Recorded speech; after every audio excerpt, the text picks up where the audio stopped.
mbokk téléspectateurs yi dal leen a jàmm ci seen émission toi-même tu sais du lundi au vendredi la ñu wax nag à partir de 17h ñu gunge leen fas yéene leen wax nag lépp li nga xamante ne moo jëm ci wàllum actualité actualité internet bi actualité sociétale actualité bi nga xamante ne tamit moom mooy lëmbee journaux yi waaye tamit actualité bi jëm ci wàllum prévention sécurité routière parce que saa suñu waxee mardi rek xel yëpp dem ci ki nga xamante ne moo di Moustapha nag moom moo fi toogal lépp li nga xamante ne moo jëm ci wàllum sécurité prévention Moustapha di ko laaj comme moom démb jotuñu ko woon gis ba laaj ko week-endam naka la ko passé dañuy am occasion rek ci tey émission mardi bi balaa ñu koy tàmbali ñu laaj ko naka la daal di rek passé week-endam week-end bi ñu génn. waaw en famille. en famille waaw dalu. seetaan nga làmb ji. waaw seetaan nga sport. waaw seetaan naa match yi seetaan naa voilà week-end moom week-end télé la quoi. reste à la maison xale yi di la perturber nga jàkkaarloog télé bi rek. dëkk bi xatul examen amul. non du ñu génn sax bay gis xataay.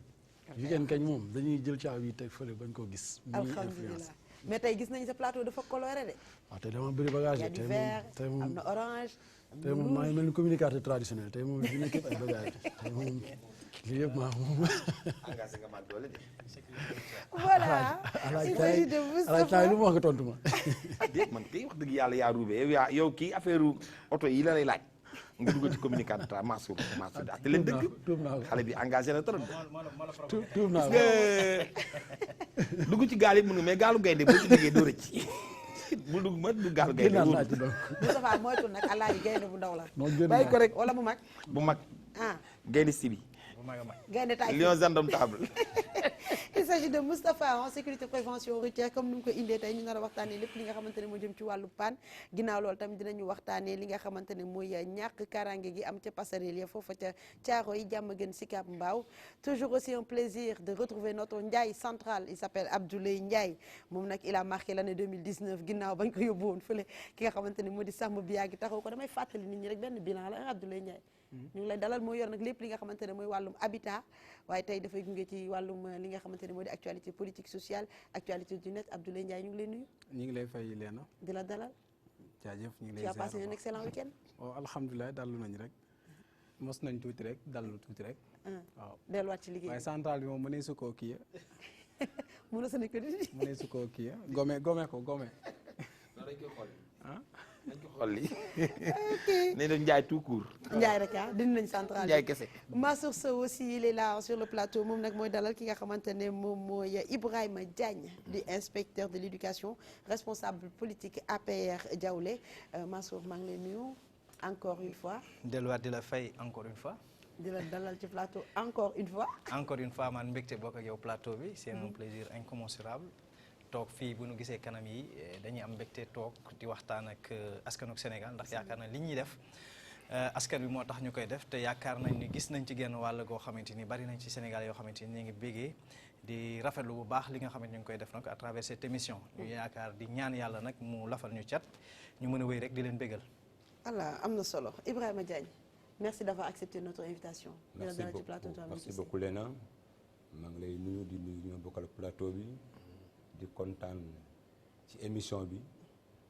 et di nuyu aussi tout le peuple sénégalais di jël occasion bi di leen souhaiter une bonne et heureuse année 2020 mu nekk année de paix de stabilité parce que ñaari mots yooyu dafa am importance ci développement réew merci. Ibrahima sañ-sañ de APR dafa am xaalis xanaa. non xaalisu APR bi xaalisu askan wi la. kon costume bi liggéey bi APR non liggéey costume bi costume mu inspecteur de l'éducation du xaalisu APR.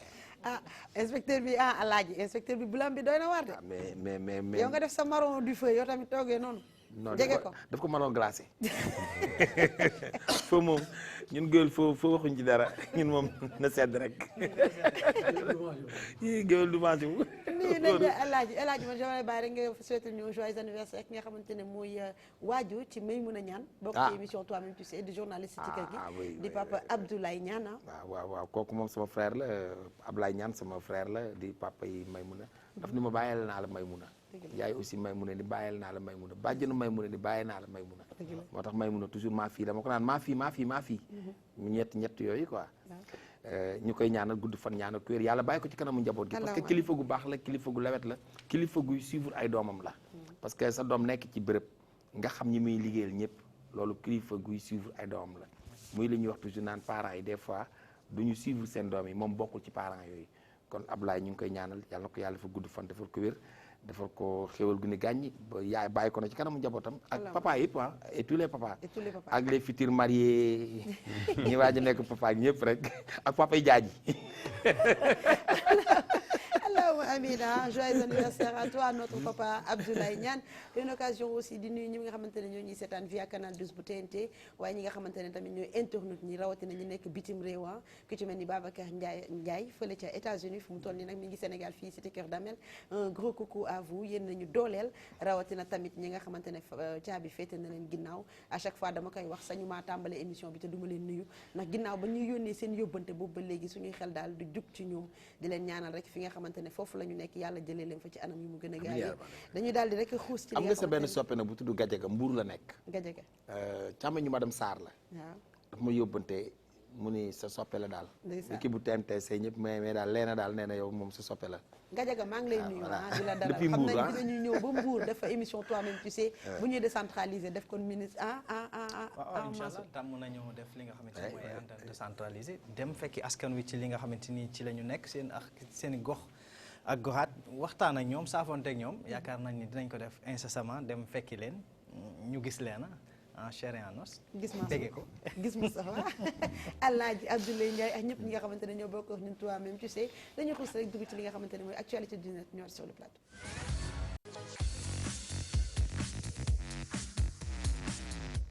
tey nag actualité bi gën a fës ci internet bi wàllum justice la justice boo xamante ne ci ñaar la ñuy wax ñaari pàcc bu ci njëkk di meurtre de Fatoumata Mactar Ndiaye sa famille condamne la députée Awa Niang mu ngi jóge fële ca Seneweb ñaareel bi nag di chambre d'accusation Guy Marius Sagna bi nga xamante ne day descendi foofu noonu ca kaso ba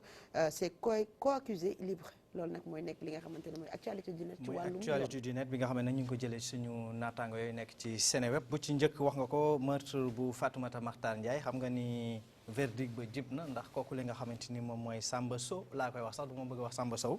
en tout cas kii nañ ko condamné nañ ko li nga xamante ni mooy à perpétuité maanaam giirug dundam da koy des ci kaso ba pare ñu teg ko liggéey boo xamante ni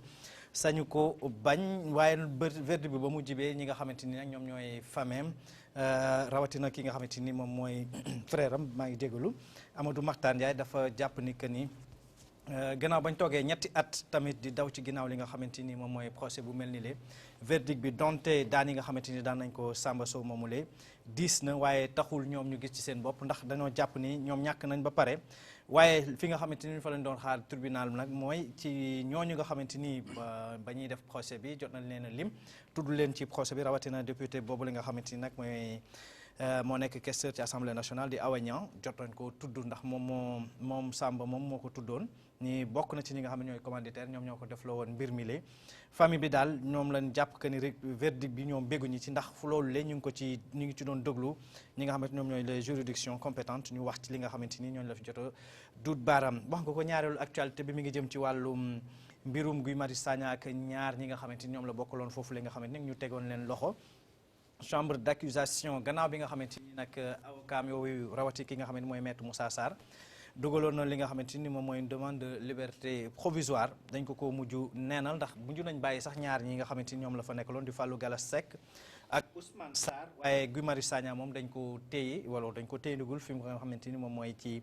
kaso bi li nga xam ne nag mooy motif bi dikkuguñ ci waaye ñu jàpp rek ni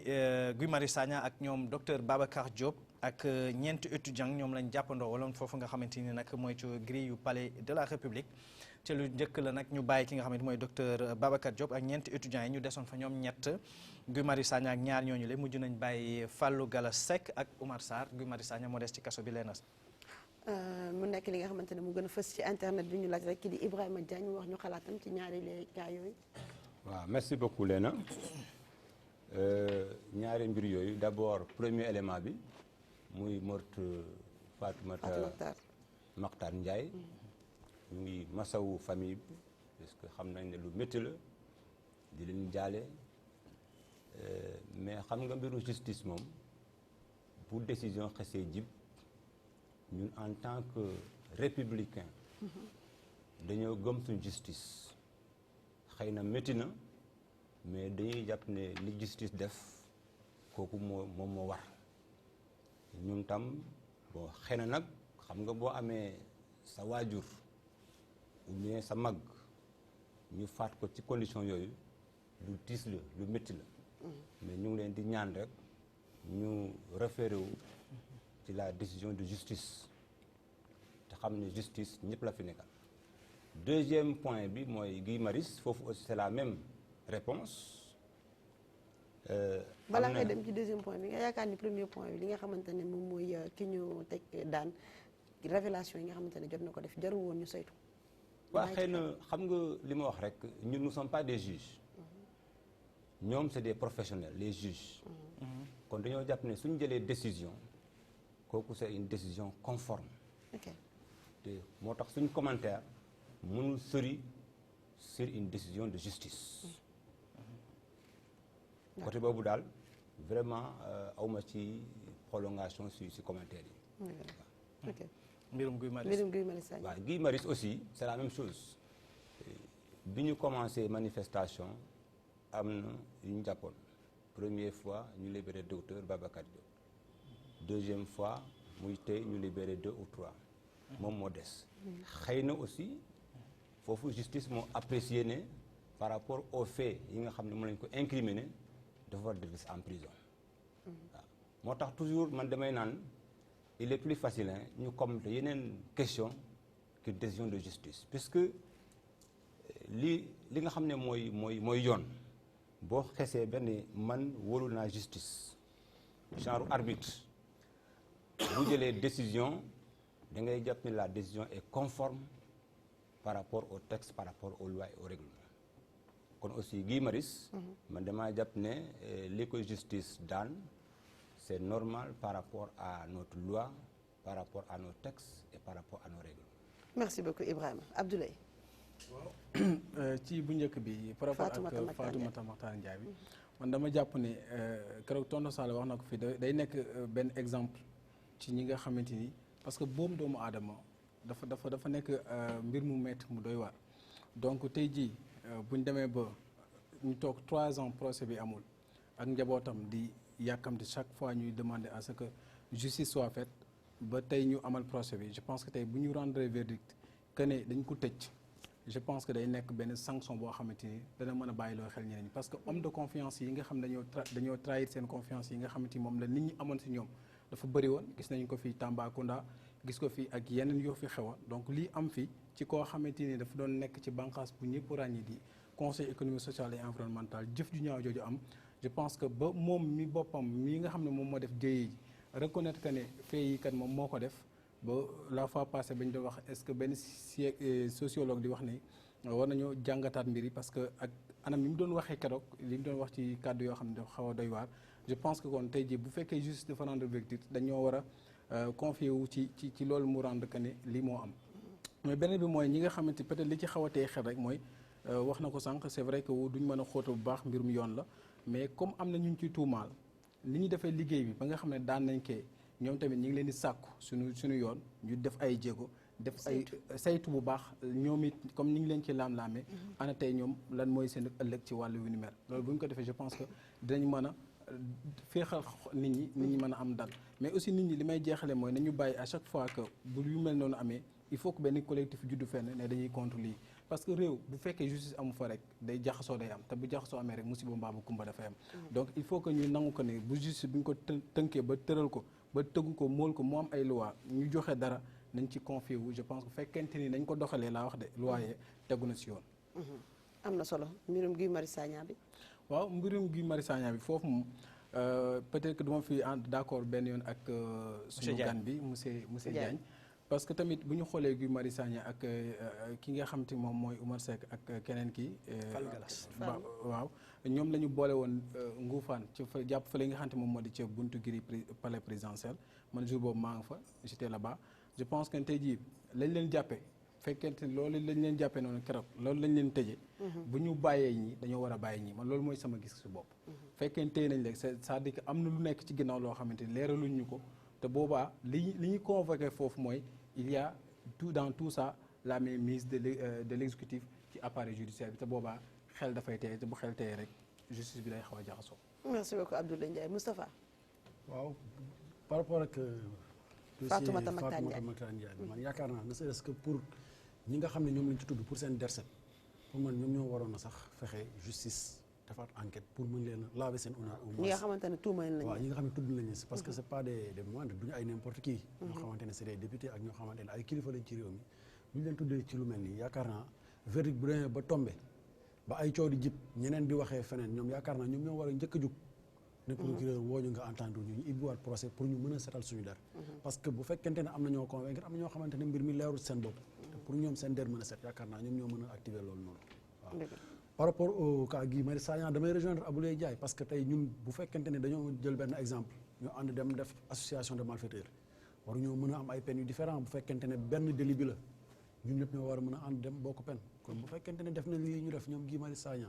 manifestation interdite ñu braver l'interdiction ñu bàyyi ñenn ñi téye ko moom kese donc dafa mel ni segg dafa am parce que bu njëkk bi ñaar lañ bàyyoon docteur Babacar Diop ak je ne sais plus qui bii yoon ñu bàyyi 3 moom ñu téye ko fa ba léegi j'ai comme l'impression que aussi dañuy acharné sur la personne de Guy Marius Sagna dafa mel ni dañ ko bëgg a museler dañ ko bëgg a noppiloo parce que xam nañ ne actuellement il devient un leader par la force des choses donc bu ñu bàyyee ñeneen ñu war nañ koo mën a bàyyi wala ñu téye ñeneen dans les liens de la détention parce que ñoo bokk li ñuy def li ñu di reproché. Merci beaucoup Alaaji Ndiaye. waaw xam nga di njëkk ci Fatoumata Mactar Ndiaye di ko ñaanal yàlla ko yàlla suñu borom yërëm tàbbal ko àjjana njaboot gi fi bàyyi yàlla teg ci loxo suñu jigéen la woon suñu xarit la woon premier jour bi sax gis ngeen ni ma waxee ci affaire kii bi mais lii rek mooy li nga xam ne moom lañ doon xaar ci justice parce que ku rey nit rek moom bu ñu la reyul ñëpp di gis dañ la condamné à vie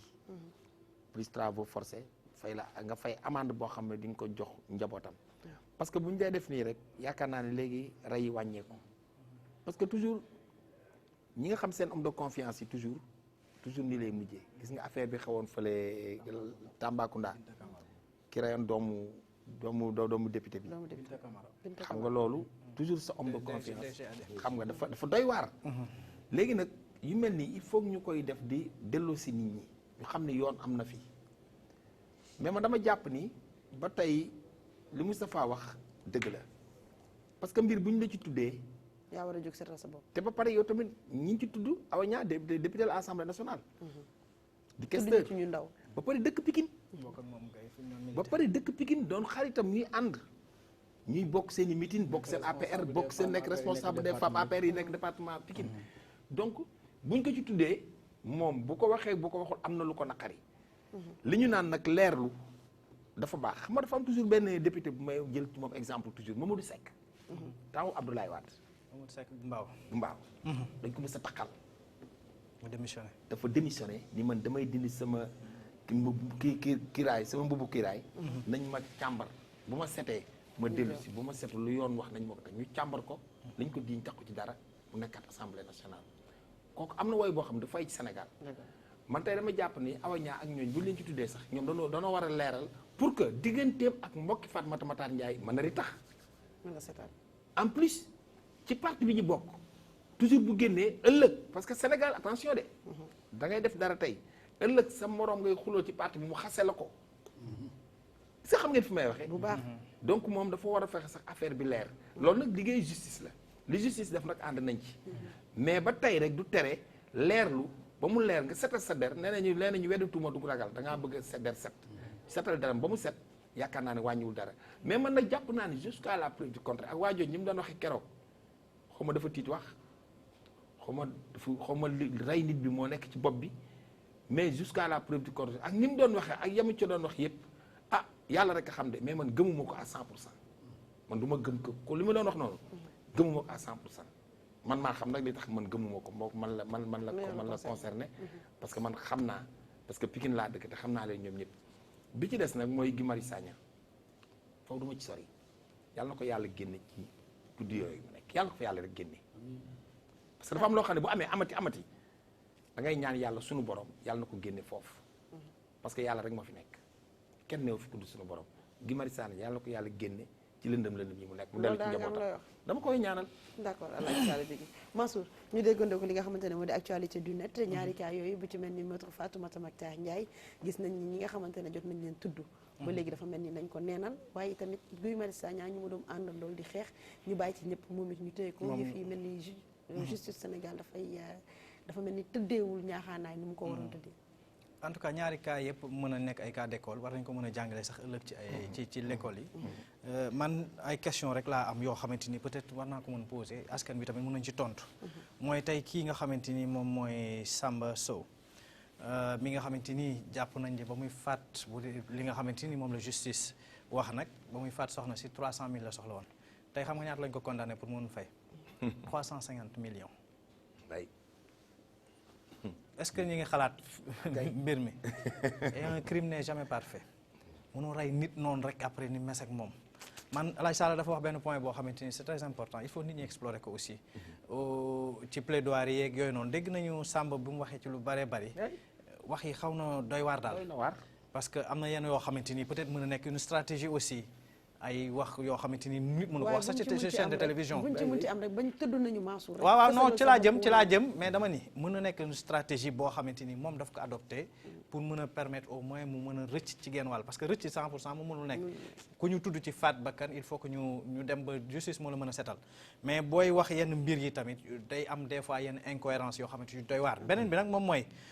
incohérence lu mu ci mënti am tamit bu ñu tuddee nit yaa mën a setal sa bopp wax nañu tudd nañ baaraam ñenn nit ñi ñooñu nañu dem wax dëgg yàlla taxaw ci kanamu yoon ñu ni lii la man de fii laa ci toll bu dul dëgg yoon au moins seen der set ëllëg si bi ñu mën a jàkkaarloo njabootu kooku mën a jàkkaarloo fañ dëkk seen ñu mën a setal seen der man daal loolu mooy sama problème mais bëgg naa xam daal kii nga xamante ni 300 000 la soxla woon ñu amaan ko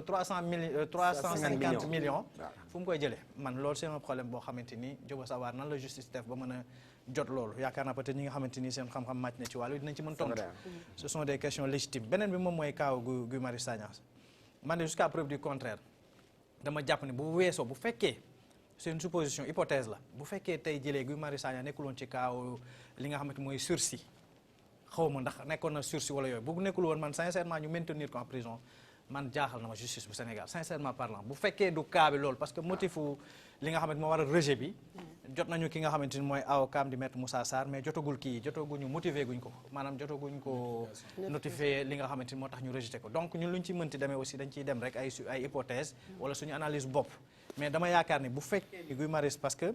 génn na ci kaso am na ci jamono ju mu génnoon ci kaso ñu ni woon que ni dañ ko bàyyi mais bàyyi ni ndéggandiku maanaam liberté provisoire bu ñu la bàyyi nag liberté provisoire boo defaatee benn boo amaatee délit wala leneen dañuy jël peine boobu yokk ko ci bu fekkee du loolu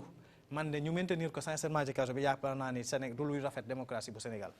ndax yaakaar naa ni tàmm naa ko fi di wax et duñ ko la répétition est pédagogique duñ ko bàyyi di wax yaakaar naa ni Maison Blanche bokk na ci tey ji kër bërëb yi nga xamante ñu ëpp sécurité nit ñi dañuy dem foofu donte nag am na ñoo xamante ni ñu ko waxee ñu ni noonu du bërëb yi du fépp la ñuy taxaw buntu Maison Blanche di fa marche wala di fa protester budul dara sax am nañu moom taxaw ba nga xamante ni dañ ko mën a taxaw ca grille buntu Maison Blanche tàllal li nga xam ne moo leen metti ça c'est assez symbolique bu ñëwee fii ci Sénégal nag ba nit ñi liberté bu élémentaire la lu tuuti la bu fekkee nag dañ ko commencé ñàkk cim réew moom les signaux sont vraiment au rouge war nañ ko mën a xoolaat bu baax a baax amul dëkk boo xamante ni yaa ngi koy dem ci àdduna bi boo xam ne tey ji duñu permettre tey ji nit ñi bu ñu amee qu'importe façon bi nga xam ne nag dañ koy fësale parce que ku nekk am nañu dëkk yoo xam ne ci Afrique moom boo tuddee palais ba nit ñi dañuy daw parce que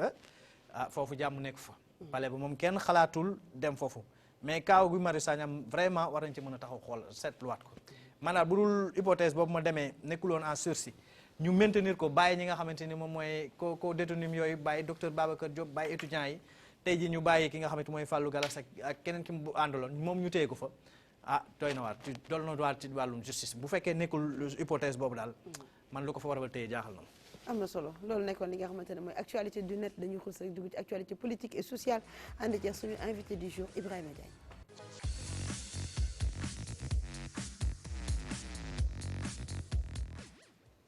école sénégalaise vers une impasse tey nag ci loolu la ñu daal di rek teewloo ki nga xamante ne mooy suñu invité Ibrahima Diagne di inspecteur de l'éducation waaye tamit responsable politique APR ñu daal di waxtaanee ci wàllum njàng bi ak njàngale bi Mansour. waaye dañuy waxtaan ci wàllum politique tamit responsable politique Alliance pour la République la ñu wax.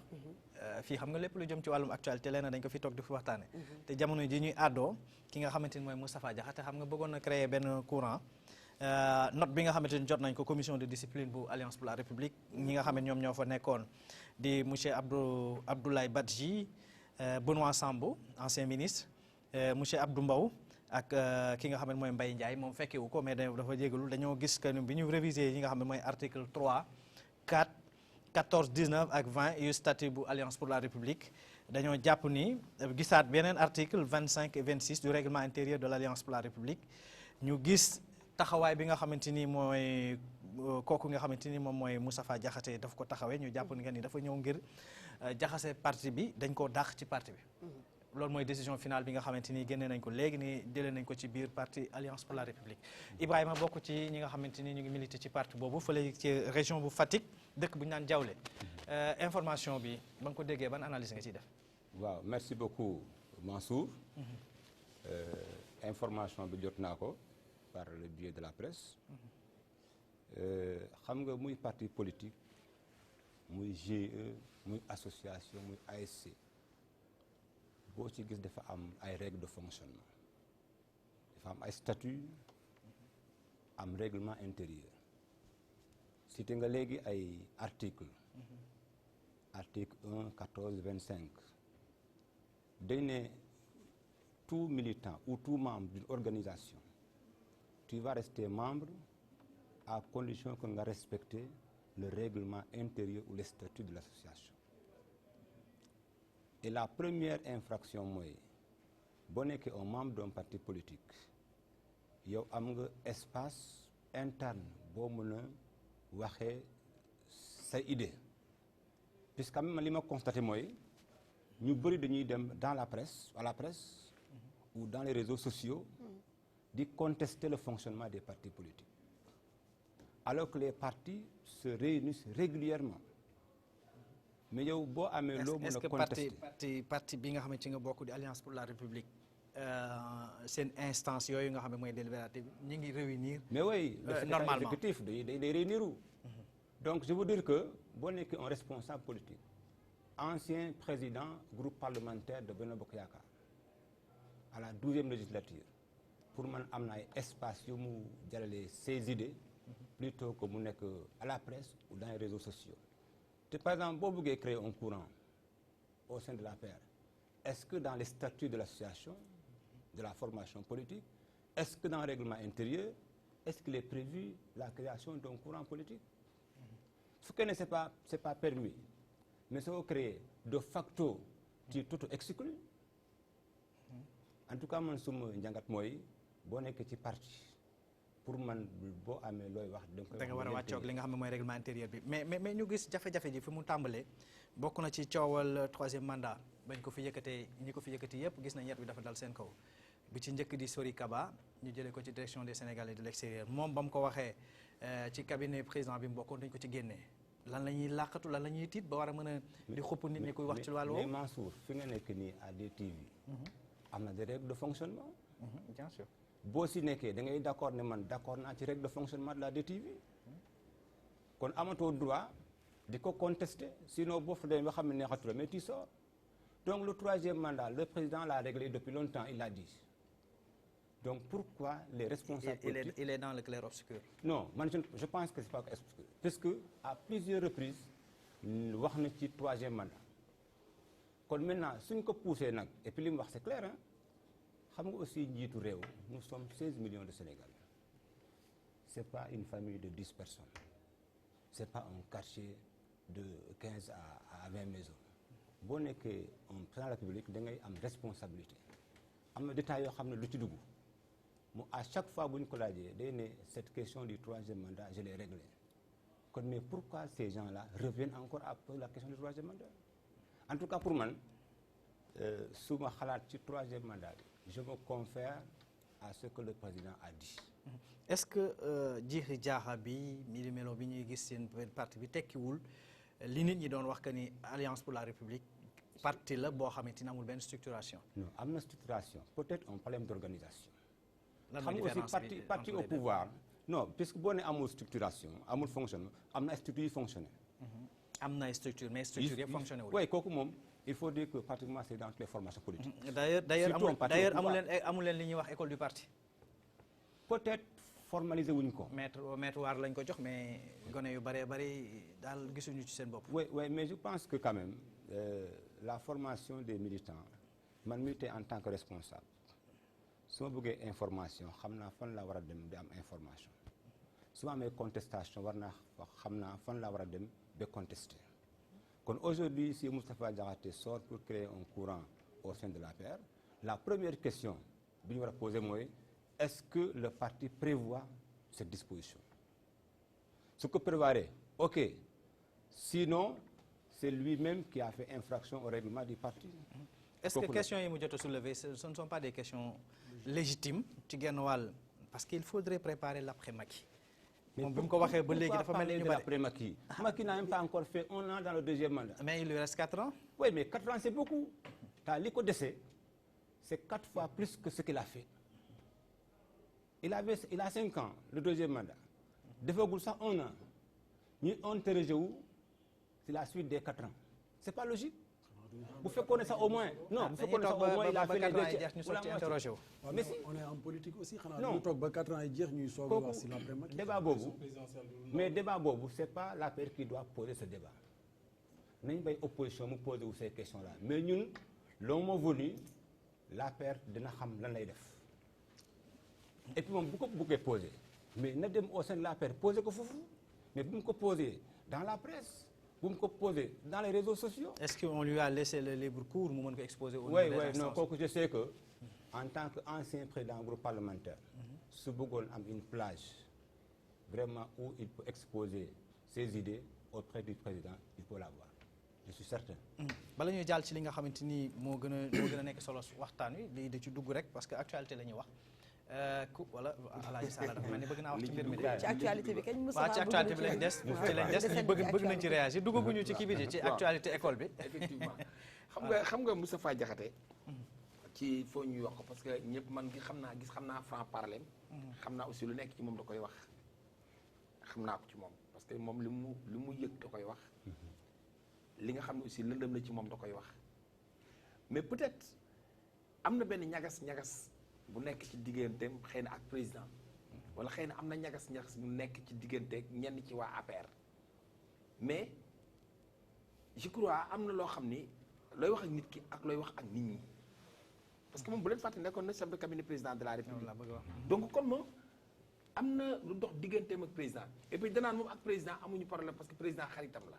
mais xëy na kon boo dee xool moom kon ci biir APR foofu la am problème mais problème yi nga xam ne dafa nekk biir APR dafa bari. léegi nag c'est dans tous les partis. waaw léegi nag rawatina yéen dans tous les partis politiques. xam nga léegi nag problème boobu am ci biir APR xam na ni moom problème bi kenn ko mën a régler muy le président de la République est-ce que moo tax lañ ko posé nii question bi pour man des bi foofu la est-ce que nekkul ni président da koo tànqamlu moo tax mu dem ci penc mi di waxi ci penc mi est-ce que tey su fekkoon président ak nga xam ni jaar na ak moom dem ba nekk chef de cabinet bu ko ne Moustapha kaay mu ñëw Moustapha li ngay wax ni lan la comme ni mu ko defee ak bërki dem ak Moustapha Cissé Lo. Cissé Lo je crois bu ko defoon noonu yaakaar naa du egsi fii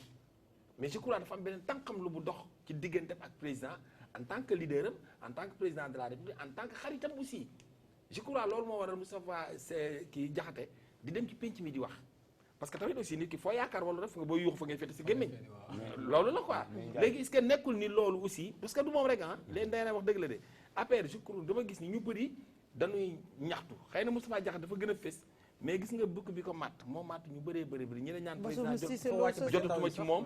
jotatuma ci président mënatuma ko gis su ma ko woowee du ma jël parce que ñoom doon nañu bien vrai que nag d'accord un président de la République bokkul un chef de parti bien vrai que xëy na sax jot ya mu daan amu ko mais bu fekkee aussi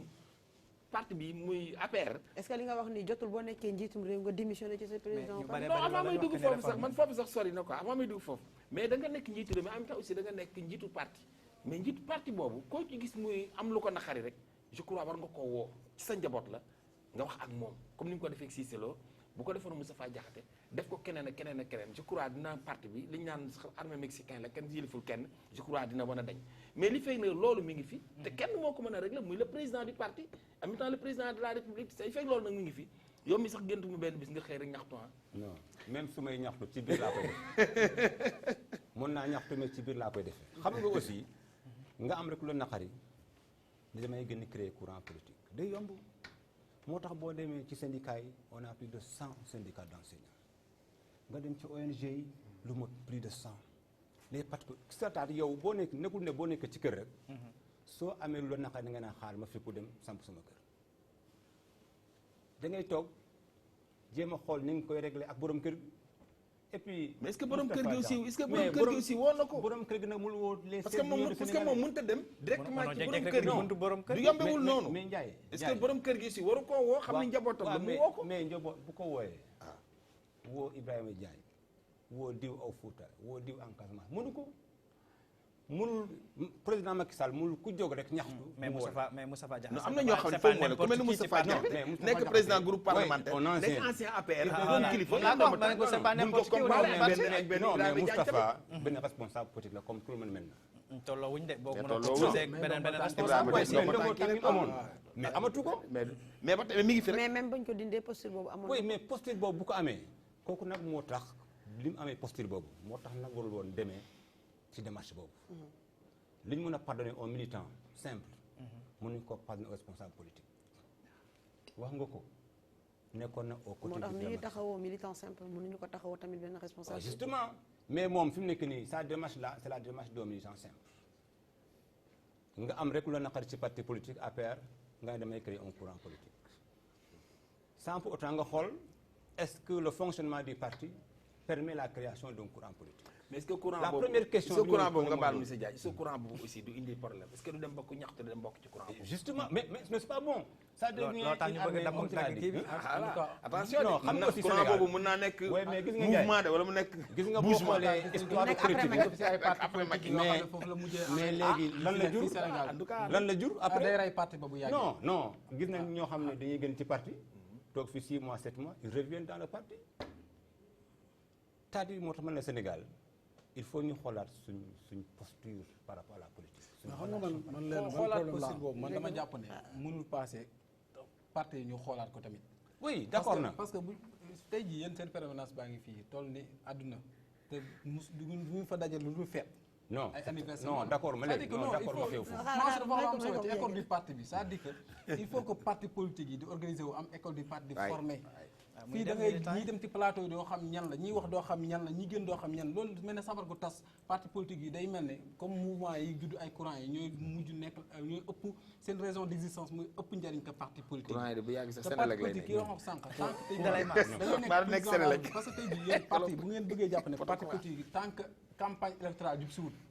ci ngeen di yëngal parti bu jàllee jeex na léegi nag tasaaroo googu di am nag à un moment donné. day yàq ku parti dem ba de gisatul dara si politique bii daw nag day mujj parti ba lay mujj c'est-à-dire daanaka xoolal problème bi nga posé nii du problème mu APR c'est un problème de société jël naa la exemple des syndicats da nga gis koo xam ne day former un syndicat de plus de 300 membres yow nga ñëw ne dama soxla benn poste doxuñ la ko nga fi pour créer beneen syndicat boo gis au Sénégal syndicat d'enseignants da ngay gis syndicat originel. syndicat ay changement c'est la même chose pour les partis politiques. kooku moo tax mën na la du question du problème mu APR du problème mu parti politique c'est un problème de société. il faut que ñun ñu accepter boo nekkee dans une organisation nga nekk tey fii benn position demee nga nekk beneen position mais xoolal au Sénégal ku ñuy fal ministre bu ñu la wàccee tu commences à contester. nous sommes 16 millions de Sénégalais. xanaa Abdoul Mbaye moo tax ngay wax. non man tudduma nit mais man j'ai fait une analyse. mais loolu moom dëgg la en vérité. non loolu man je suis de l'APR loolu moo ànd mais damay wax gars yi ku ñu wàcce nga kaas te bu la jëlaatee nga noppi. c'est pas seulement au temps de l'APR. da ngay gis koo xam ne day nekk à une position confortable ñu wàcce ko. il baisse les bras. merci beaucoup te dafa war a liggéey. ce qui n'est pas normal. Moustapha man problème bi ma am par rapport ak commission bi mooy j'ai l'impression que ñoom xëy na ils viennent juste de naître wala ils viennent juste de se réveiller parce que fii Alioune Badara Cissé taxaw na fi mais je suis le géniteur de l'APR Macky c'est mon invité Moustapha Cissé Lo taxaw na fi waxam ju rëy jooju xam ne mënuñu si jaaraat boobu ba léegi commission bi kenn dégg ko si biir gis nañ fi les jeunes de l'APR Fatick ñu taxaw fi di manifester contre le président parce qu'il devait les recevoir ak APR banlieue yooyu yëpp nekk affaire yoo xamante ne xew na ci APR moo tax quand j'entends les gens les membres de l'APR dire que am nañ structuration am nañ organisation je me demande bien est-ce qu'ils xam nañ lan mooy le sens du mot structuration ak organisation parce que un parti organisé pour man du doxee comme ni APR doxee ba mu juddoo ba léegi te keroog Cheikh Yérim Seck wax na ko ci benn télé nee na APR ci problème lay nekk ba ker baa muy dee parce que tout simplement ni mu juddoo la mais aussi ak ni muy doxee la man yaakaar naa tey jii nii ku mel ni Moustapha Cissé Lo ku mel ni Moustapha Diakhaté toog rek ne da nga koy exclure ci parti bi mooy xëy na da nga xamul logique politique parce que Ablaye Wade tey jii bu gëntoon lii du exclure Moustapha Diakhaté APR du exclure Moustapha Diakhaté PDS kon tey jii ñii nga xamante ne ñoo koy def c'est des militants du ma ne c'est des militants de la dernière heure mais wax dëgg yàlla ba mu metti nekkuñu fi woon te ils n'ont pas combattu fi nga xamante ne Moustapha Diakhaté combattre na fa physiquement mais aussi financièrement parce que politique tamit looloo tax ñu koy wax kon man vraiment seen commission bi j'ai vraiment des problèmes par rapport à sa légitimité mais moom en toute sincérité APR moom du parti boo xam ne am na structuration am na organisation joxuñu sax cër seen njiit parce que ñoom ñoo koy njëkk a ñàkkal fayda ci place publique bi ba noppi balaa yeneen sénégalais wala opposants yi li ñuy defee fi opposant la tu as l'impression des fois des membres de l'APR qui parlent wala qui font des choses da nga yaakaar ay opposants la li kii wax ci seen siège bi dafay dëgg xoolal siège bi ni mu moderne nekk 4e génération ñu waroon fa di mën a organiser ay séminaires de formation sur la politique sur le civisme sur la citoyenneté et tout ça mais duñ fa organiser lu dul xumbaay mumbaay kese waaw après léegi ñooñu noonu est-ce que war nañoo mën a ñëw gëmloo ñu ne ñu là c'est un parti organisé man je fais partie des étudiants yi nga xamante ne parti socialiste jàngal nañu man dama daan wàcc dem jàngi ji école parti pas politique mais dem fële école maison du parti socialiste dem jàngi yow de professeur nañu doon formé maths français PC et tout boole nag tuuti politique ci loolu noonu bi mu fi jógee yàggul donc ñoom bu ñu ñëwee am tous les moyens qu'ils ont mënuñoo fexe ba organiser loolu am logistique bi ñu amee mënuñoo fexe ba organiser loolu kon ils ont un problème seen problème nag mooy lan mooy structuration lan mooy organisation nañ jéem a xam loolu mais Moustapha xam nga organisation dafa am un objectif à viser tout parti politique li mu am comme objectif mooy gagner les élections mais l'APR bi ñu créé bi léegi chaque élection bu ñëw mais on gagne. mais gagné wu leen présidentielle. non gagné loolu mooy la yow ñu wax loolu. APR musul gagné non APR moo porté le combat. APR musul gagné c'est une coalition. coalition boo gis am na njiit. ñu déglu non coalition boo gis am na njiit quand même. il y a une nuance non Moustapha. il y a une nuance. non xam naa ne coalition. quand tu dis que Sénégal moo gagné coupe d'Afrique ak Afrique moo gagné Sénégal moo gagné coupe du monde ak Afrique moo gagné coupe du monde il y a une nuance. mais Moustapha bi ñu demee premier tour kan moo jiitu. sëñ bi dama ne APR musul gagné élection. non ma ne bu ñu demee élection kan moo jiitu. dama ne bi ñu demee élection 2012 Abdoulaye moo jiitu. kan moo ci topp. APR moo ci topp. justement ku jiitu nga laaj. waaw non ki jiitu. parmi yaa ngi génn débat bi dama ne APR musul gagné élection. non quand tu me dis APR n'a jamais gagné une élection. APR moo gagné parce que APR moo porté. mais ça c'est une insulte pour les alliés. non c'est pas une insulte ils ont contribué à la victoire non. c'est pas une insulte hein. faut pas me faire quand même non seen victoire la ñoom moo booleeg alliés man je les remercie fortement muy PS muy AFP. ils sont insignifiants d'après. non ils sont signifiants. mais quand même l'APR est le parti. donc sans ces alliés vous allez remporter les élections. sans ces alliés vous allez remporter les élections. dama bëgg a jaxase ak alliés yi. du ma ko nangu wala alliés. ñu jaxase alliés ak c'est de très bons alliés. mais juste une parenthèse léegi dañuy dugg au vif du sujet on va parler de l'éducation en masse. plus parce que loolu tamit dañ ko ci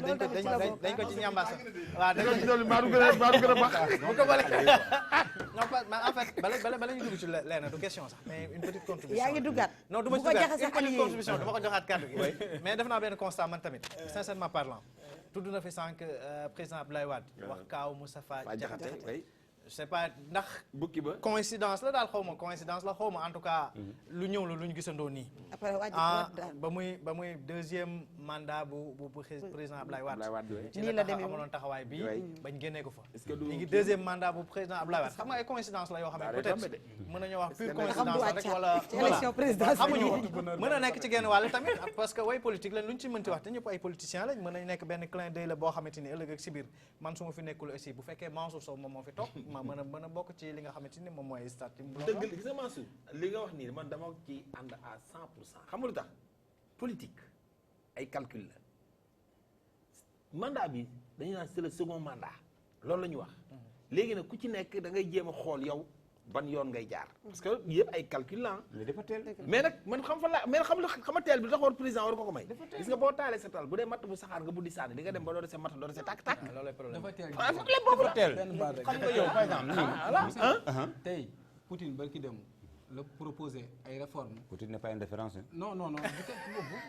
nga wax sama parti nga ne après nekkul ne moom kese moo am problème. Poutine bi nekk président c'est-à-dire que tey jii du man dong bokkuma si da koo gën tey président la tey moom moo war a gën a mën a gindi askan bi leeral leen naññ ci mbir mi parce que tey jii baat boobu mu waxoon noonu loolu noonu ba tey dafa nekk loo xam nga du ma wax waaw du ma wax déet xam nga loolu tey yow te la nga war a tënku en tant que nga nekk gardien de la constitution war a tënku ci charte réew waxoon na ñaari yoon ni ñaari mandat rek lañ ko constitution bi wax boo xam ne wax na ko pare su ma ko waxee sama ñii duñu liggéey mais man nag loolu ànd naa ci. kon jeex na ah non man damaa loolu président ma naan merci beaucoup baal ñu avancer un peu Alaaji merci waa ko ñu avancer ci li nga xamante ne moo jëm ci wàllum éducation ah Mansour naam analyse bi nga xamante ne bàyyi nga ko fi ci wàllum Moustapha Diakhaté ndax da nga fàtte ci sa biir wax Ablaye Wade ba mu ko waxee ci deuxième après dafa wàcc léegi après dafa wàcc bi ci Macky Sall c'est entre guillemets naam waxoo ko ci waxuma ko ci man laa yem foofu laa yem tey dañoo utiliser boo xoolee titre bi dama utiliser terme yoo xamante ni ci langage le plus boo xam ne ñoom Moustapha ñoom ñoo koy utiliser donc li nga xam ne mooy sécurité routière impasse di yoon woo xamante ni amul génnukaay un chemin sans issue école bu Sénégal lañ gis que ni ci jamono ji la mi ngi ci guddi gu bërsëtagul suba méngoog àllarba 22 janvier ñi nga xamante ni ñooy G7 des groupes boo xamante ni ay 7 syndicats ñoom ñoo ko G20 semaine passée la mais G7 ñoom ñooy jël ñi nga xamante ni ñooy syndicats yi gën a représentatif di ay SAEMS ak CUSEMS ñuy def débrayage jeudi bi ñu def li nga xamante ni moom mooy grève totale ngoon si ñu doxu ñaxtu tey jilee dafa tekk ci genn wàll que ni école bu Sénégal moom dafa yegg foo xamante ni nguur gi lam ci def dafa néew lool par rapport ak attente ñi ci nekk. Merci Mansour. Tu as bien fait puisque da nga ne vers une impasse point d'interrogation. yaakaar nañ ne duñu àgg ci impasse boobu. Pourquoi? Parce que boo jëlee éducation et formation importance bi ko président jox boo demee ci le document référentiel le PSE je cite en français avec le PSE exige de l'éducation et de la formation du capital humain et la promotion de la citoyenneté kon déjà boo xoolee éducation et formation li mu war a jouer dans le développement du Sénégal. Ça c'est un. Deuxième élément boo jëlee question éducation ñi ko wër acteurs yi muy état gouvernement bi muy les syndicats d'enseignants muy les enseignants foofu aussi je crois il faut ñu def la nuance. Bonne nuance. Organisation syndicale ak les enseignants c'est pas la même chose. À chaque fois qu'un syndicat décrète un mot d'ordre de grève on a tendance à dire que les enseignants vont en grève. La précision, tous les enseignants ne sont pas dans des organisations syndicales. Ils ne sont pas syndiqués. Ils ne sont pas syndiqués. Même tu vois des enseignants qui sont syndiqués, mais qui ne vont pas en grève. Troisième acteur bi aussi mooy les élèves. C'est-à-dire bu ñu bëggee gis am équilibre dañuy xool l'intérêt général. Intérêt général mooy élève bi moo nekk au centre man de inspecteur de l'éducation suñu ma fayee c'est parce qu'il y a des élèves suñu fayee enseignant bi c'est parce qu'il y a des élèves te bu ñu payee le professeur parce qu'il y a des élèves kon instant yi boo xoolee dama doon comparer léegi may ñëw budget éducation en 2012 on était à 310 milliards. En 2012. Oui. En 2019 nous sommes à 477 milliards. Xoolal ce bond-là qu'on a fait en 8 ans. Et pourtant on dirait bien un coup de pied dans la mer. Non boo xoolee c'est-à-dire xam nga boo jëlee plateforme revendicative des syndicats. La plateforme bi nga xam ne moom moo nekk une plateforme très pertinente mooy boo xam ne da nga ci gis intérêt enseignant bi intérêt élève bi intérêt parent bi. Le programme bi état bi lancé en 2019 programme zéro abri provisoire 6400 salles de classe instant ñu ngi ci première phase avec 1800 salles de classe avec 70% de taux d'exécution. fi ma jógee nii en Casamance am na benn projet bu ñuy wax PAEBCA mu ngi construire 200 salles de classe xam nga boo jëlee région Sédhiou moo amoon le taux d'emploi le plus important avec 30%. te xam nga le Sénégal c'est pas Dakar seulement c'est pas Thiès il y a ce qu'on appelle l'accès équitable maanaam nga permettre à tous les enfants du pays ñu accéder à une éducation de qualité nga permettre à tous les enfants du Sénégal ñu am des manuels suffisants ñu am des enseignants de qualité mais waaye Mansour bu ñu amee un budget bu ñu nekkee un pays à revenu limité est-ce que en 1 an ou 2 ans on peut satisfaire la demande des enseignants, la demande des élèves et la demande des parents? Ce sont des questions pertinentes mais man peut-être là où je vois peut-être orientation bi mooy wax nga ma fii programme de résorption lu jëm ci wàllum abri provisoire li nga fi wax lépp ay infrastructures la mais l'intrant de qualité ce n'est pas au-delà même des infrastructures ki nga xamante ni tey mooy doxal infrastructure boobu muy l'intrant de qualité muy enseignant bi muy élève bi ñoom peut-être ñoom tey jii boo demee ci au niveau des syndicats d'enseignants lan lañ lay wax ils n'ont pas parlé de renégociation des accords autres même ils parlent juste de matérialisation li nga xam ne jot nañ ko xaatim na ko nguur gi wàcce mais loolu c'est aussi légitime aussi c'est lu tax légitime nguur gi mënu ko def non xam nga kooku c'était le premier point mooy les salles de classe mais le deuxième point c'est ce qu'on appelle le soft en pédagogie mais boo jëlee les manuels scolaires boo jëlee la formation des enseignants boo jëlee les ressources pédagogiques maanaam yi nga xam ne moom la enseignant bi utiliser pour def ay cours mais kooku c'est très important nga jël le troisième volet la gouvernance boo jëlee tous les organes de gestion nga dem ci école yi nga dem au niveau département au niveau commune la population participe à la gestion de l'école à travers les organes qui sont mis en place xëy na kañ enseignants yi li ñu doon réclamer de plus c'était les actes les arrêtés d'avancement te ñëw naa fi avec un document gis nga de 2009 je crois de janvier à gis nga ce document là Mansour on a dit nombre d'actes publiés du 9 mars 2015 au 13 janvier 2020 le ministère a publié 47 580 actes. Sur un total de combien? Sur un total xam nga actes yi ça vient progressivement. da ngay déposer au niveau de l'IA. xam naa ni muy ñëwee kay mais dama ne boo waxee 47 000 chiffre bi day rëy. alors que mais xam nga ministère fu mu jógee fonction publique. mënul statuer les actes qui ne sont pas parvenus. mais les nombres d'enseignants concernés par rapport à ces actes-là c'est 110 365 enseignants. ñoom nag syndicat yi ñuy wax mooy les lenteurs administratives te avant-hier bi ñu defee rencontre avec le ministère de la fonction publique am na benn innovation bu mag bu ñu bëgg andi def au niveau des IA et des IF des scanners professionnels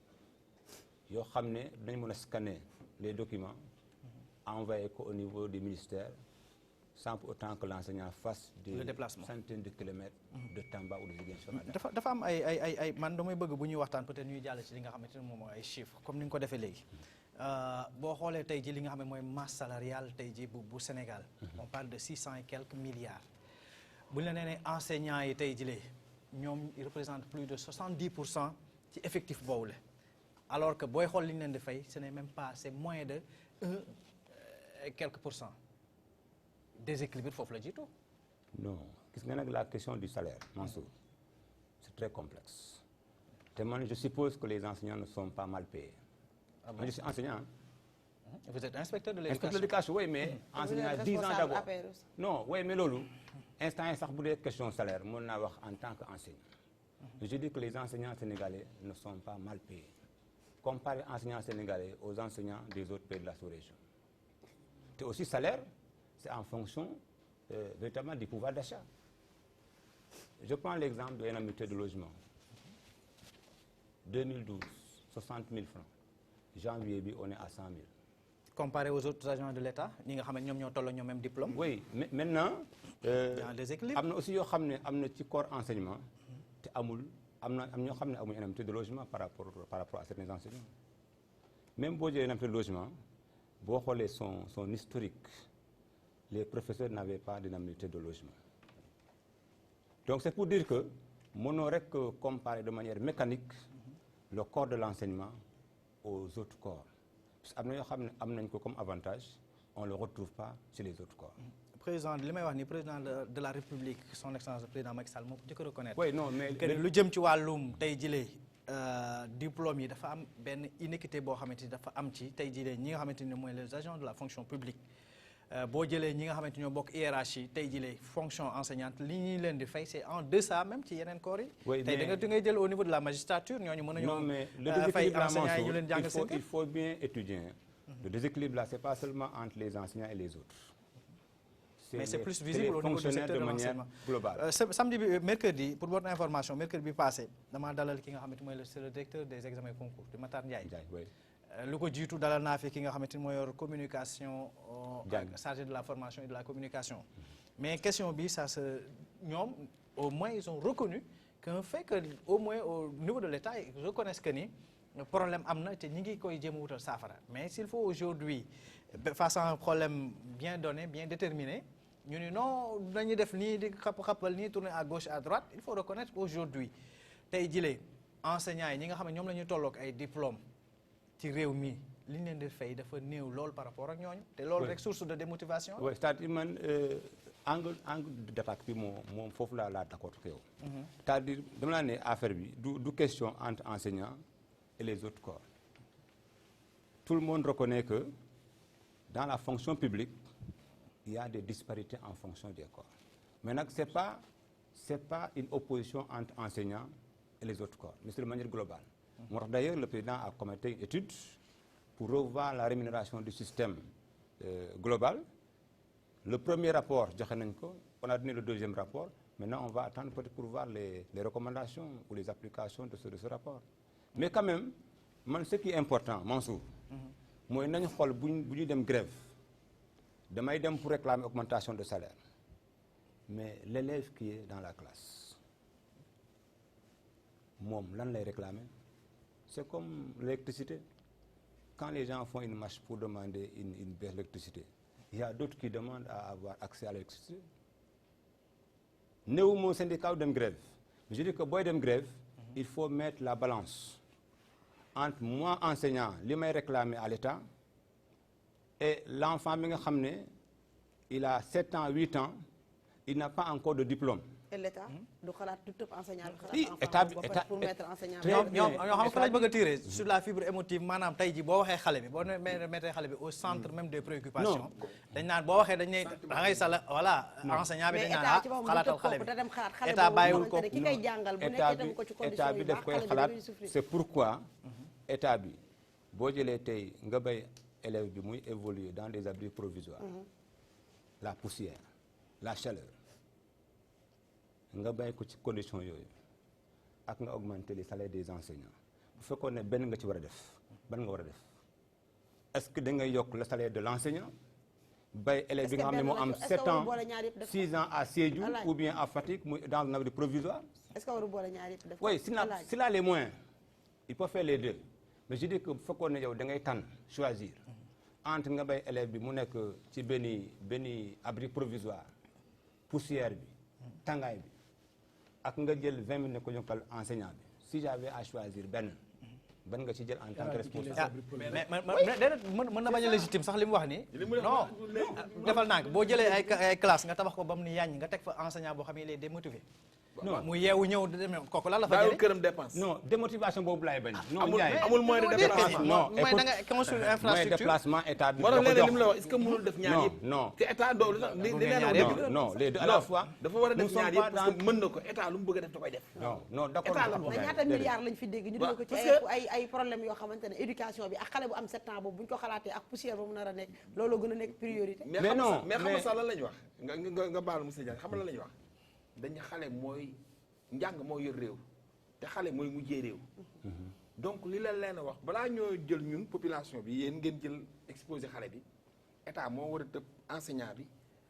dem ci xale bi def ko mettre ko dans les bonnes conditions ba pare fi muy toog di jànge naaj bi du ko lakk poussière bi du dugg ci moom mu toog fu baax fu confort. ba pare muy école bi. ka fay dugg na nga soo ko indi moom it jox ko les moyens. mettre ko dans les bonnes conditions. parce que mi ngi mel ni rejoindre nga gouvernement bi ci politique am. waaw léegi loolu la kon def nañ loolu. bien sûr non c'est-à-dire fi mu nekk nii. abri provisoire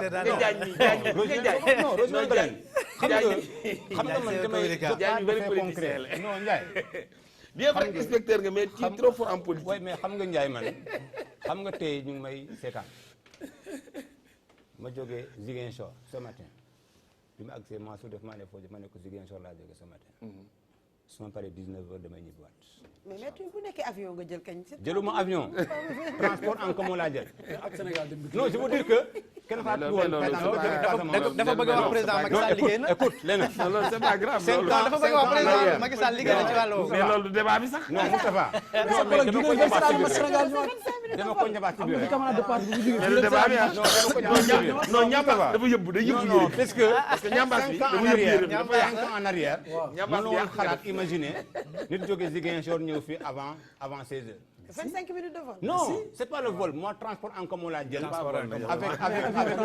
Avec le pont transgambien, avec l'autoroute à péage.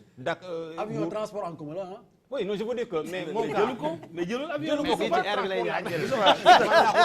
tali bi la bii air bi bii tali bi la jël bii tali bi laa jël tali bi la jaay ñëw naa fi avant 80 voilà jeex na voilà ce président liggéey na kooku avant 5 ans ci bi ginnaaw on peut pas imaginer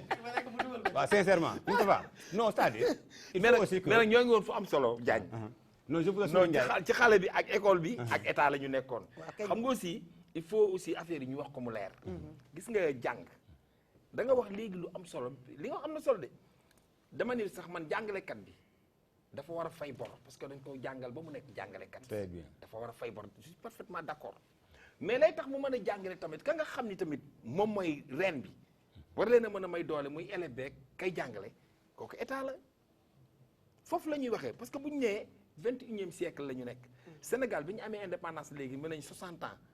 war nañoo mën a déplacer nag ay écoles yoo xam ne vraiment day amel yenn melokaan yi parce que fii tey bu ñu dee xool tey Afrique occidentale française bu ñu ko dee wax Sénégal fii moo nekkoon capitale Afrique jàngkat yi fii lañ doon génne ouvriers yi fii lañ doon génne les technocrates nangam extra tey bu ñu demee ba benn moment boo xam ni ñi nga xam ne sax tey jii muy les médecins yi nga xam ne tey jii lu ñu xam fii lañ ko xamee Fann wala Dantec wala fii te ñun bu ñu amee sax malade bu feebar ñu jël yóbbu Maroc te ñoom ñu jàngi fii bougé wuñu il faut ñu nangu loolu njàng bi aussi la même chose bu ñu toogee tam bay nekk ci jamono bi ñu toll ñu naan am na école yoo xam ne tey si amuñu toiture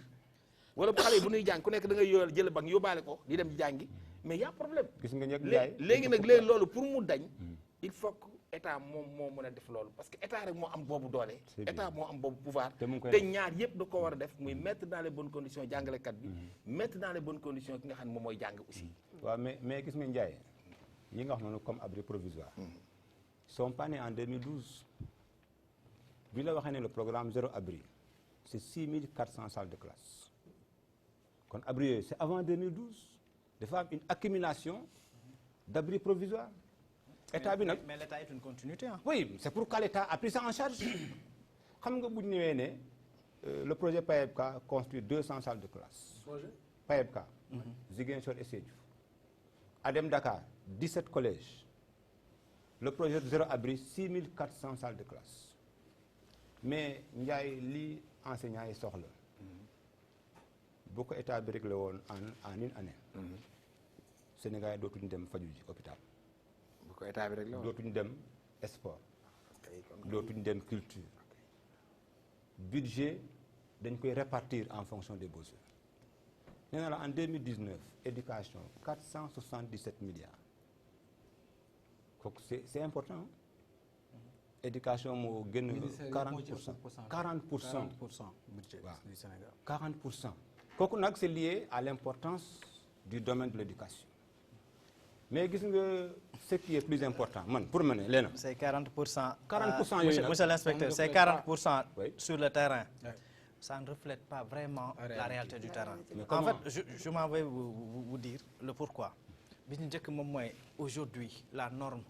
par rapport au quantum horaire c'est 900 heures. Aujourd'hui au Sénégal, depuis combien de temps on n'a même pas pu remplir ne serait-ce que même les 500. oui ce quantum horaire Ça c'est un problème. Ça ma ñëwaat rek. Deuxième problème. Parce que cette émission-là aussi est suivie un peu partout. J'ai des préoccupations de certains enseignants. Je m'en vais citer deux. Adama Fall vous demande en tant qu'inspecteur de l'éducation, pourquoi vous, en tant qu'inspecteur de l'éducation, vous n'allez pas voir les enseignants en position d'examen, ils sont en grève. Est-ce que yéen ngeen loolu yéen? les enseignants les inspecteurs sont en grève. Oui. nu mu wax Ah, il y a des enseignants qui attendent des années pour passer leurs examens. oui. C'est sa question. Une autre question boo xamante ni elle nous vient de Thiès. Nabou Sow, elle veut savoir inspecteur lan moo waral lenteur yi nga xamante ni ñu ngi koy constater depuis 2012 elle est dans le système et amul benn avancement man keroog bi may def émission bi y a une dame qui a appelé depuis 2008 amul benn avancement ba tey mais comment aujourd'hui kooku nga xam ne moom li ma la wax rek mooy intrant de qualité bi tey loo wax élève bi enseignant bi bu fa bopp ba nekkul pour mu jàngal ko parewul jàngal du ko jox xam-xam bu ca mat kooku mais loolu yaa ngi ko waaw par rapport à dernière question bi xam nga avancement aussi dafa am ay normes dafa am lu ñuy wax avancement échelon c'est automatique tous les 2 ans nga avancé d'échelon ak avancement de classe nga xam ne da ngay compétir avec les autres enseignants yow Mansour boo amee 19 20 ñu may Moustapha 19 50 boo leen compétir rek mais moom mooy gagné puisque avancement bi compétition la quoi. compétition la c'est pas les 100% qu'on prend oui ça c'est un deuxième élément tu vois des enseignants qui sont dans les écoles même c'est un dossier aussi mën na bañ a parvenir à la commission gis nga la commission là elle est démocratique parce qu'il y a les syndicats d'enseignants qui siègent le ministère de la fonction publique tous les syndicats d'enseignants ont leurs représentants kon instant yi tey boo am waree avancer te avancé woo war nga poser wu ñaari question combien laa am comme note administrative te moom kenn du ko communiquer notam si mënul nekk dañ ko communiquer chaque fin d'année et puis yow sax da ngay signer le proviseur du lycée ou le principal lay wax ne Ndiaye tu as 19-20 kaay signer Ndiaye bu amee 19-20 lay am 19-80 Tafa am 19-50 mënuñu cee xaar ay notes de complaisance je ne pense pas xam nga ne aussi Mansour loolu c'est une amul responsabilité marge la boo xamante ni c'est minime puisque man su ma nekkee tey un chef d'établissement am lu mot 20 enseignants su ma joxee de manière arbitraire à Tafa une note de 15 ça c'est pas le parti politique c'est pas le président ça c'est l'individu nee na la man j'ai une permission d'1 jour inchallah su ma paree damay ñibbi su ma toogoon fii naan damay toog 2 jours 3 jours kan mooy responsable man dem naa benn école principale de collège ma ne ko nooy gérer sa budget mu wax ma te boobu nag dafa attaqué gouvernement bi ma ne ko est-ce que xam nga ni ngay gérer nii baaxut mu ne ma mais est-ce que su attaqué loolu gouvernement bi di nga ko signifier loolu non je veux dire que par occasionnellement ma dem di ko interroger muy attaqué gouvernement ma ne ko xam nga man xam naa ne muy gérer ma ne ko nooy gérer mu répété ma ne ko li ngay def nag sa morom bu ko defee état bi du avancé. merci beaucoup Ibrahima Moustapha. non da nga am question non non c'est bon. Alaaji. non man kay da xaw ma lu damay contribuer ci xaw ma question lay doon mais man sama problème toujours mooy lenn rek. toujours chaque année nañu sauver année bi pourquoi duñu sauver njàng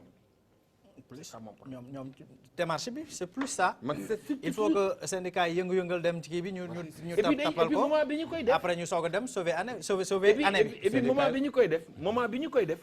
day mel dañuy poñe dañuy jàpp otage élèves yi ak parents d'élèves yi ak gouvernement bi aussi. xam nga nag dafa mel ni moment bi ñu koy defee. syndicat yi nag vraiment dafay il faut une stratégie. stratégie la voilà. stratégie xam nga yow ne nga nekk G7 mais comment on est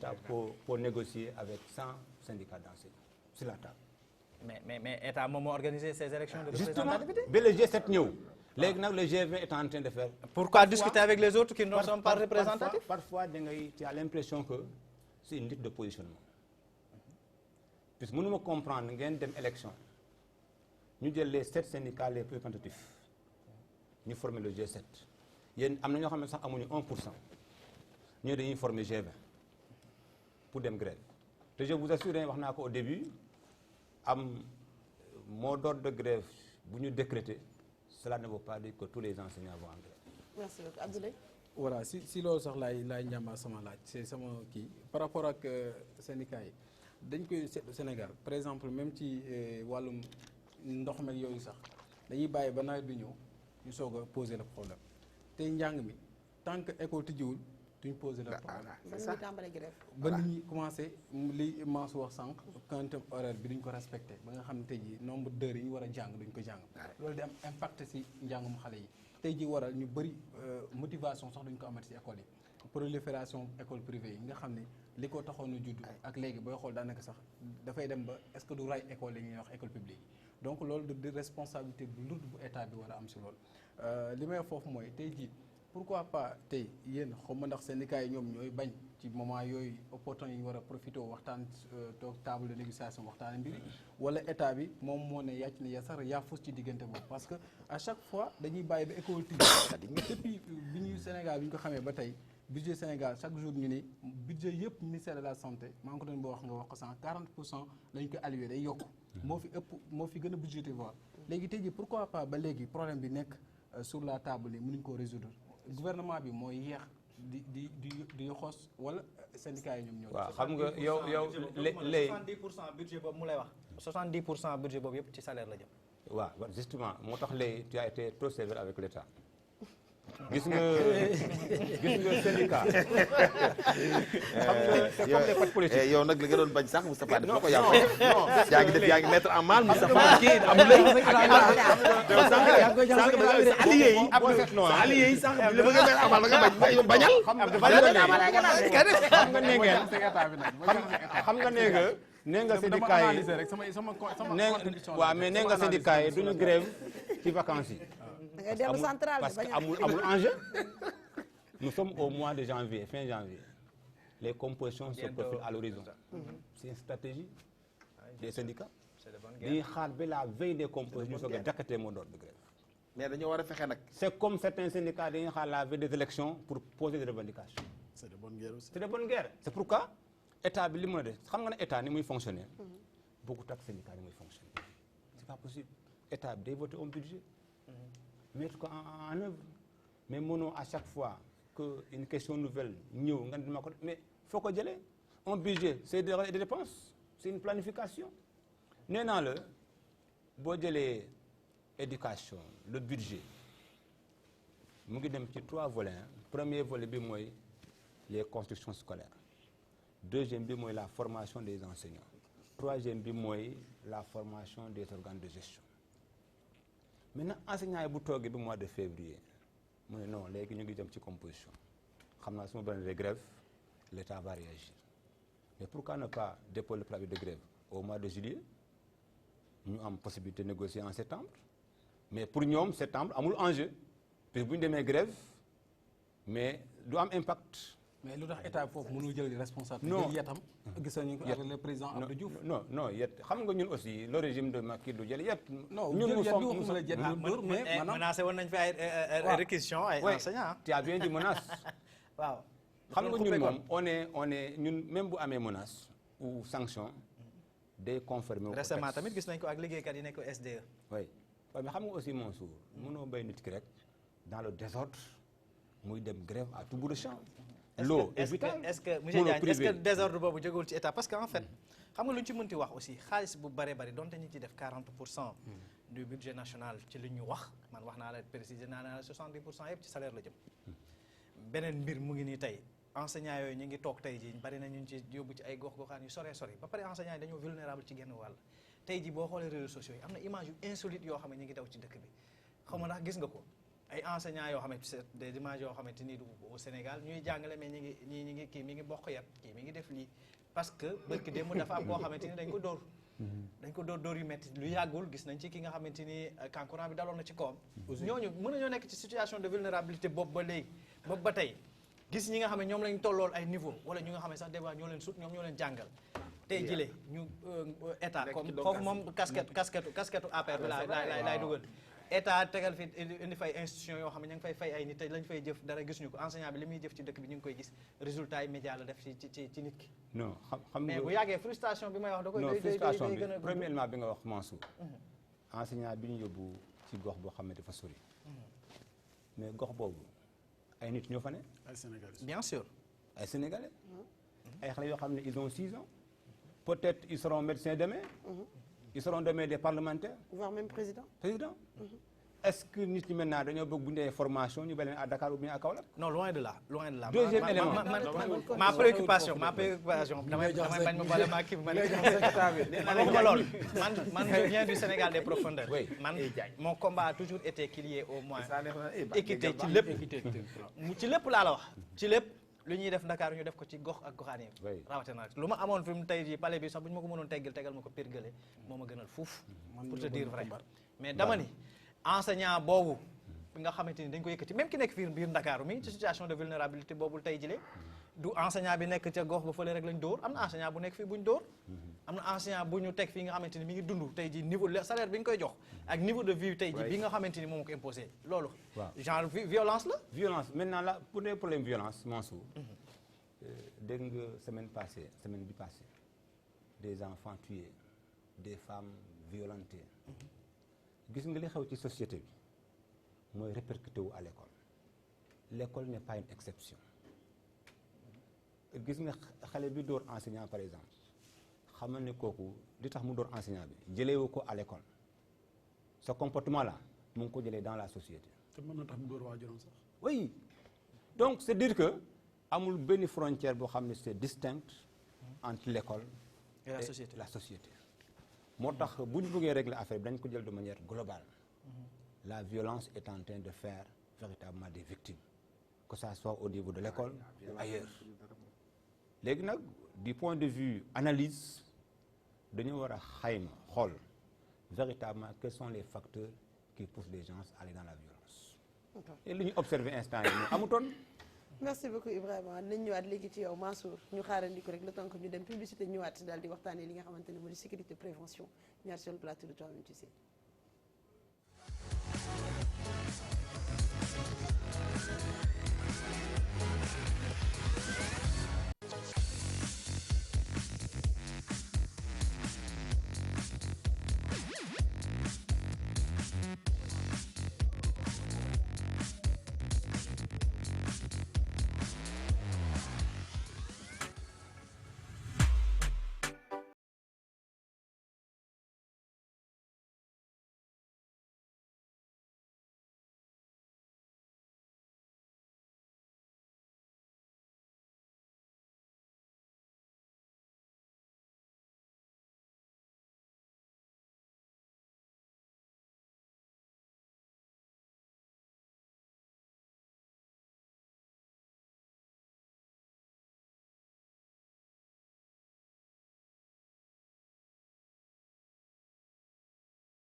demal boutique du Jafé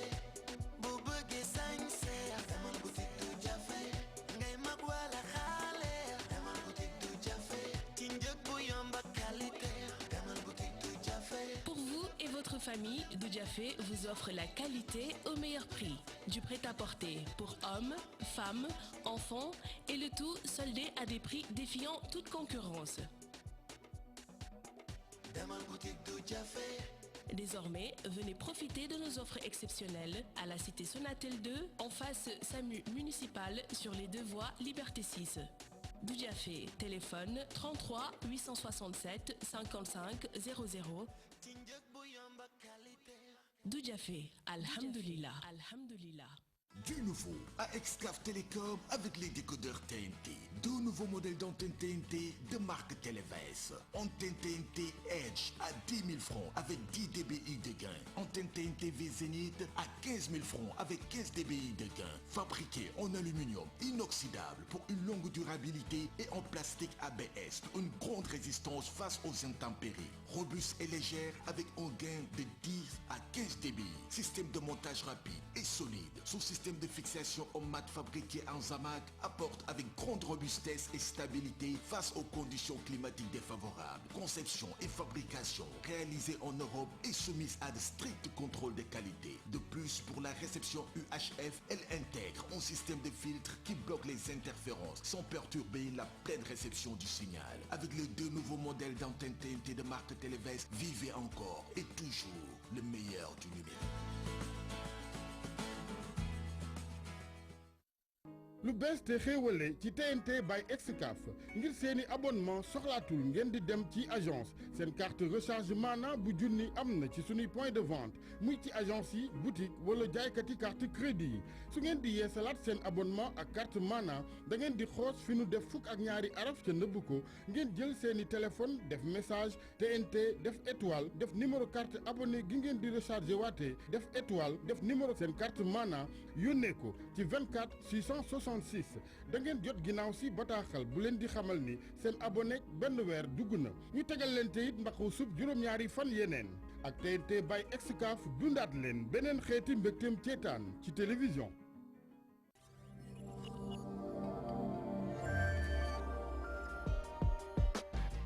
nee nañu la passion mène bien plus loin qu'on ne pense. fan la musique yóbbu ak lan la jox tey ci àddina. fi ma yóbbu moom. mooy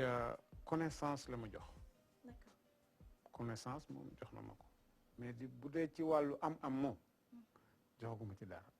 dañu joxul sa liggéey gëddëm wala c'est quoi exactement. dafa am benn secret bu am. et c'est important. j'ai collaboré dans une maison de production boo xamante ne étant jeune tu vois. alors sama doole. sama xam-xam yëpp laa ko passé mais jëlewu ma fa dara.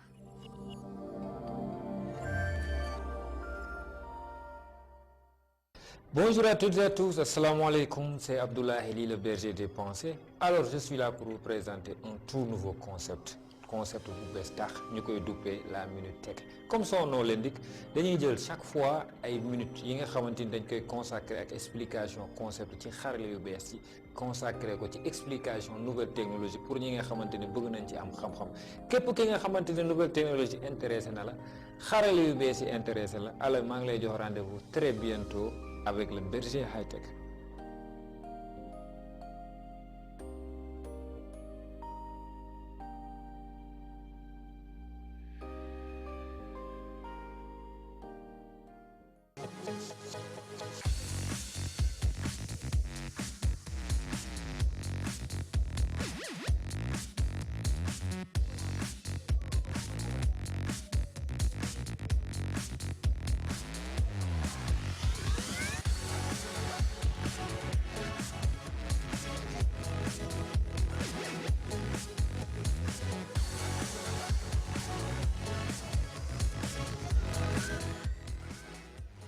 de retour sur le plateau de Toi-même tu sais comme ni ñu koy defee saa su nekk nag ñaareelu pàcc bi tey dañuy waxtaanee sécurité prévention ñu nar a njëkk ci li nga xamante ne mooy de actualité une Thiaroye Diamaguène Sicap Mbao ñàkkum kaaraange gi nga xamante ne seetlu nañ ko foofu ci yooyu passerelle. waaw xam nga gox yooyu dafa bokk ci gox yi nga xam ne terre bi dafa faa jaar donc ba tout récemment murs yi jógagul woon. ce qui supposait que ñoom ñi fa dëkk dañ doon mën a jéggi raay yi pour dem de l'autre côté de la rive. maintenant léegi terre bi dafa am ay murs yu ko séq yoo xamante ne moom moo ko isolé complètement de l'urbanité c'est-à-dire de la ville. léegi nag pour permettre nit ñi ñuy jéggi d'une part et d'autre dañu leen tegal ay passerelles mais côté Diamaguène Sicap Mbao bi nga wax léegi ak Yëmbal quartier Thierno Ndiaye passerelles yi problème bi mu am mooy dafa xaw a soriyaatoo ak gox yi ñu dëkk ba noppi amul éclairage moo tax nee nañ diggante bu commencé lëndëm gee diggante 21h ba jàpp 7h. ku fa jaar moom agressé dinañ la dogaale dinañ nangu li nga yor wala ñu gaañ la. moo tax ñu ngi woote wàllu état bi mu yokk éclairage yi côté boobu mais aussi muy am ay patrouille de police parce que tamit loolu dafa bokk ci lii nga xamante ni day yokk kaaraange. ñoom nee nañ tey jii bu doon dinañ jékki-jékki auto police romb fa dinañ fa ñemee jaar parce que tey jii defkatu ñaawteef bu nekkee ci passerelle nar a def dara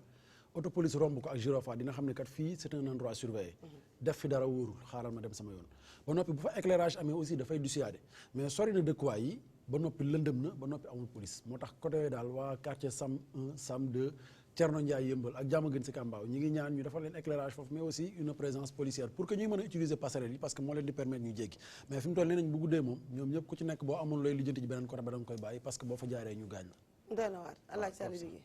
oui xam nga nit moom toujours c'est sécurité mooy li ñu doon wax léegi rek dafa am ñett yoo xam ne dafa am doole ci réew muy santé éducation sécurité parce que ñett yooyu moom yaakaar naa ne mooy li nga xam moom mooy li war a téye réew. donc boolaa ngaa def ay yoon defal ay passerelle et puis passerelle yi des fois dina sore waay boo xam ni nit rek la boo gisee léeg-léeg gars yi di jéggi ci autoroute yi wala ñuy jéggi ci yenn kii yi passerelle yu sore yi moo koy def te aussi tamit li mu wax dëgg la côté yooyu boo dee xool ni mu enclavé bu fekkee amul patrouille police du fa jaar du fa gendarmerie du fa jaar ñaaw ko def côté ñaawtee fi toujours dañuy ñëw côté boobu te toujours ñoom côté yooyu rek la ñuy bëgg parce que bu ñuy def ay dégâts yooyu bu ñu xamee ni fi police du fi jaar et puis nit ñi fi jaar amul éclairage amul dara bi ñu koy def ak bi ñuy génn foofu benn lay doon donc kon dafa nekk zone yoo xam ne toujours encore suñu police nationale ay jàmbaar lañu mais nañ gën a yokk kaaraange gi dafa am zone yoo xam ni foofu dafa war di am toujours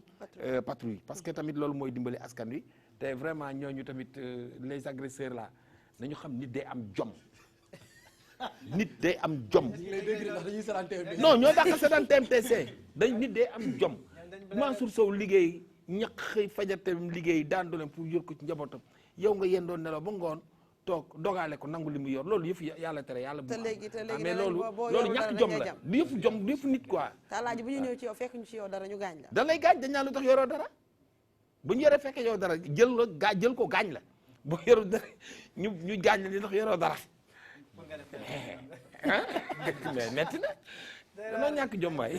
doy na waar mais bu ñu liiree titre bi da ngay gis ñu bind passerelle du terre l'insécurité qui règne sur les passerelles du terre je crois que li mu wax ni am na solo nañ defar ay passerelles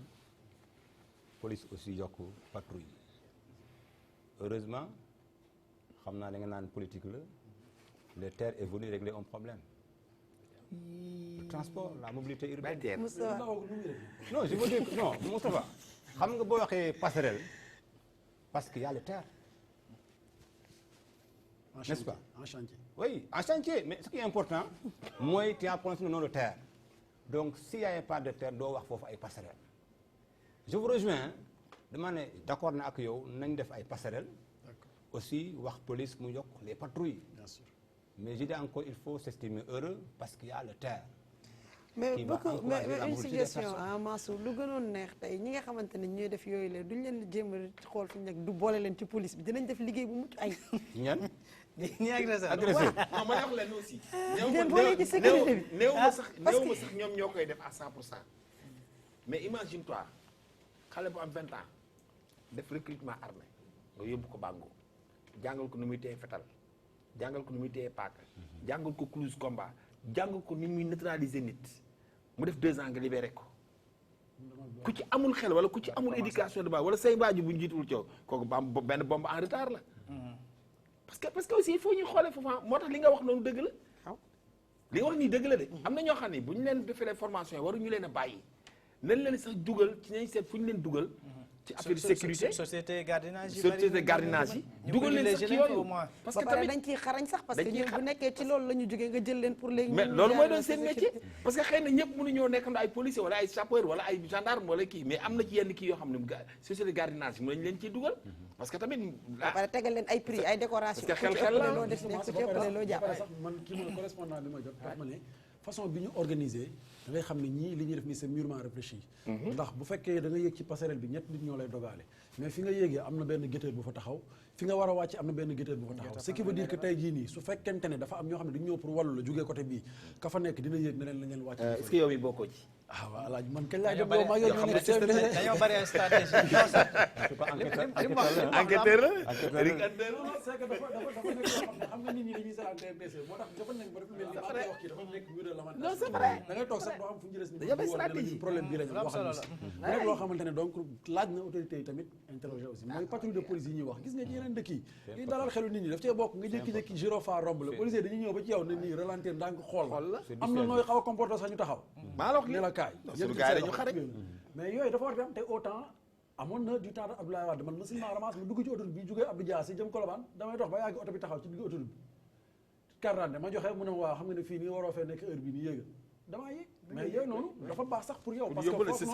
foofu noonu dara noonu ma faa dal donc c'est des choses yoo xamante ne ñi ngi demandé police vraiment ñu indiwaat politique boobu ñu gën a intensifier seen li mu wax rek surveillance yi parce que yaakaar naa ñun man dama jógee ci gox boo xamante ni bu njëkk bariwul woon ñu fay ñemee doxantu yenn heure yi yaakaar naa ni boo waxee Grand Yoff demoon bi nga xamante ni mooy pont Aliou Sow ñu koy wax pont de l'émergence bu njëkk am na yenn heure yoo xamante ni boo fa taxawoon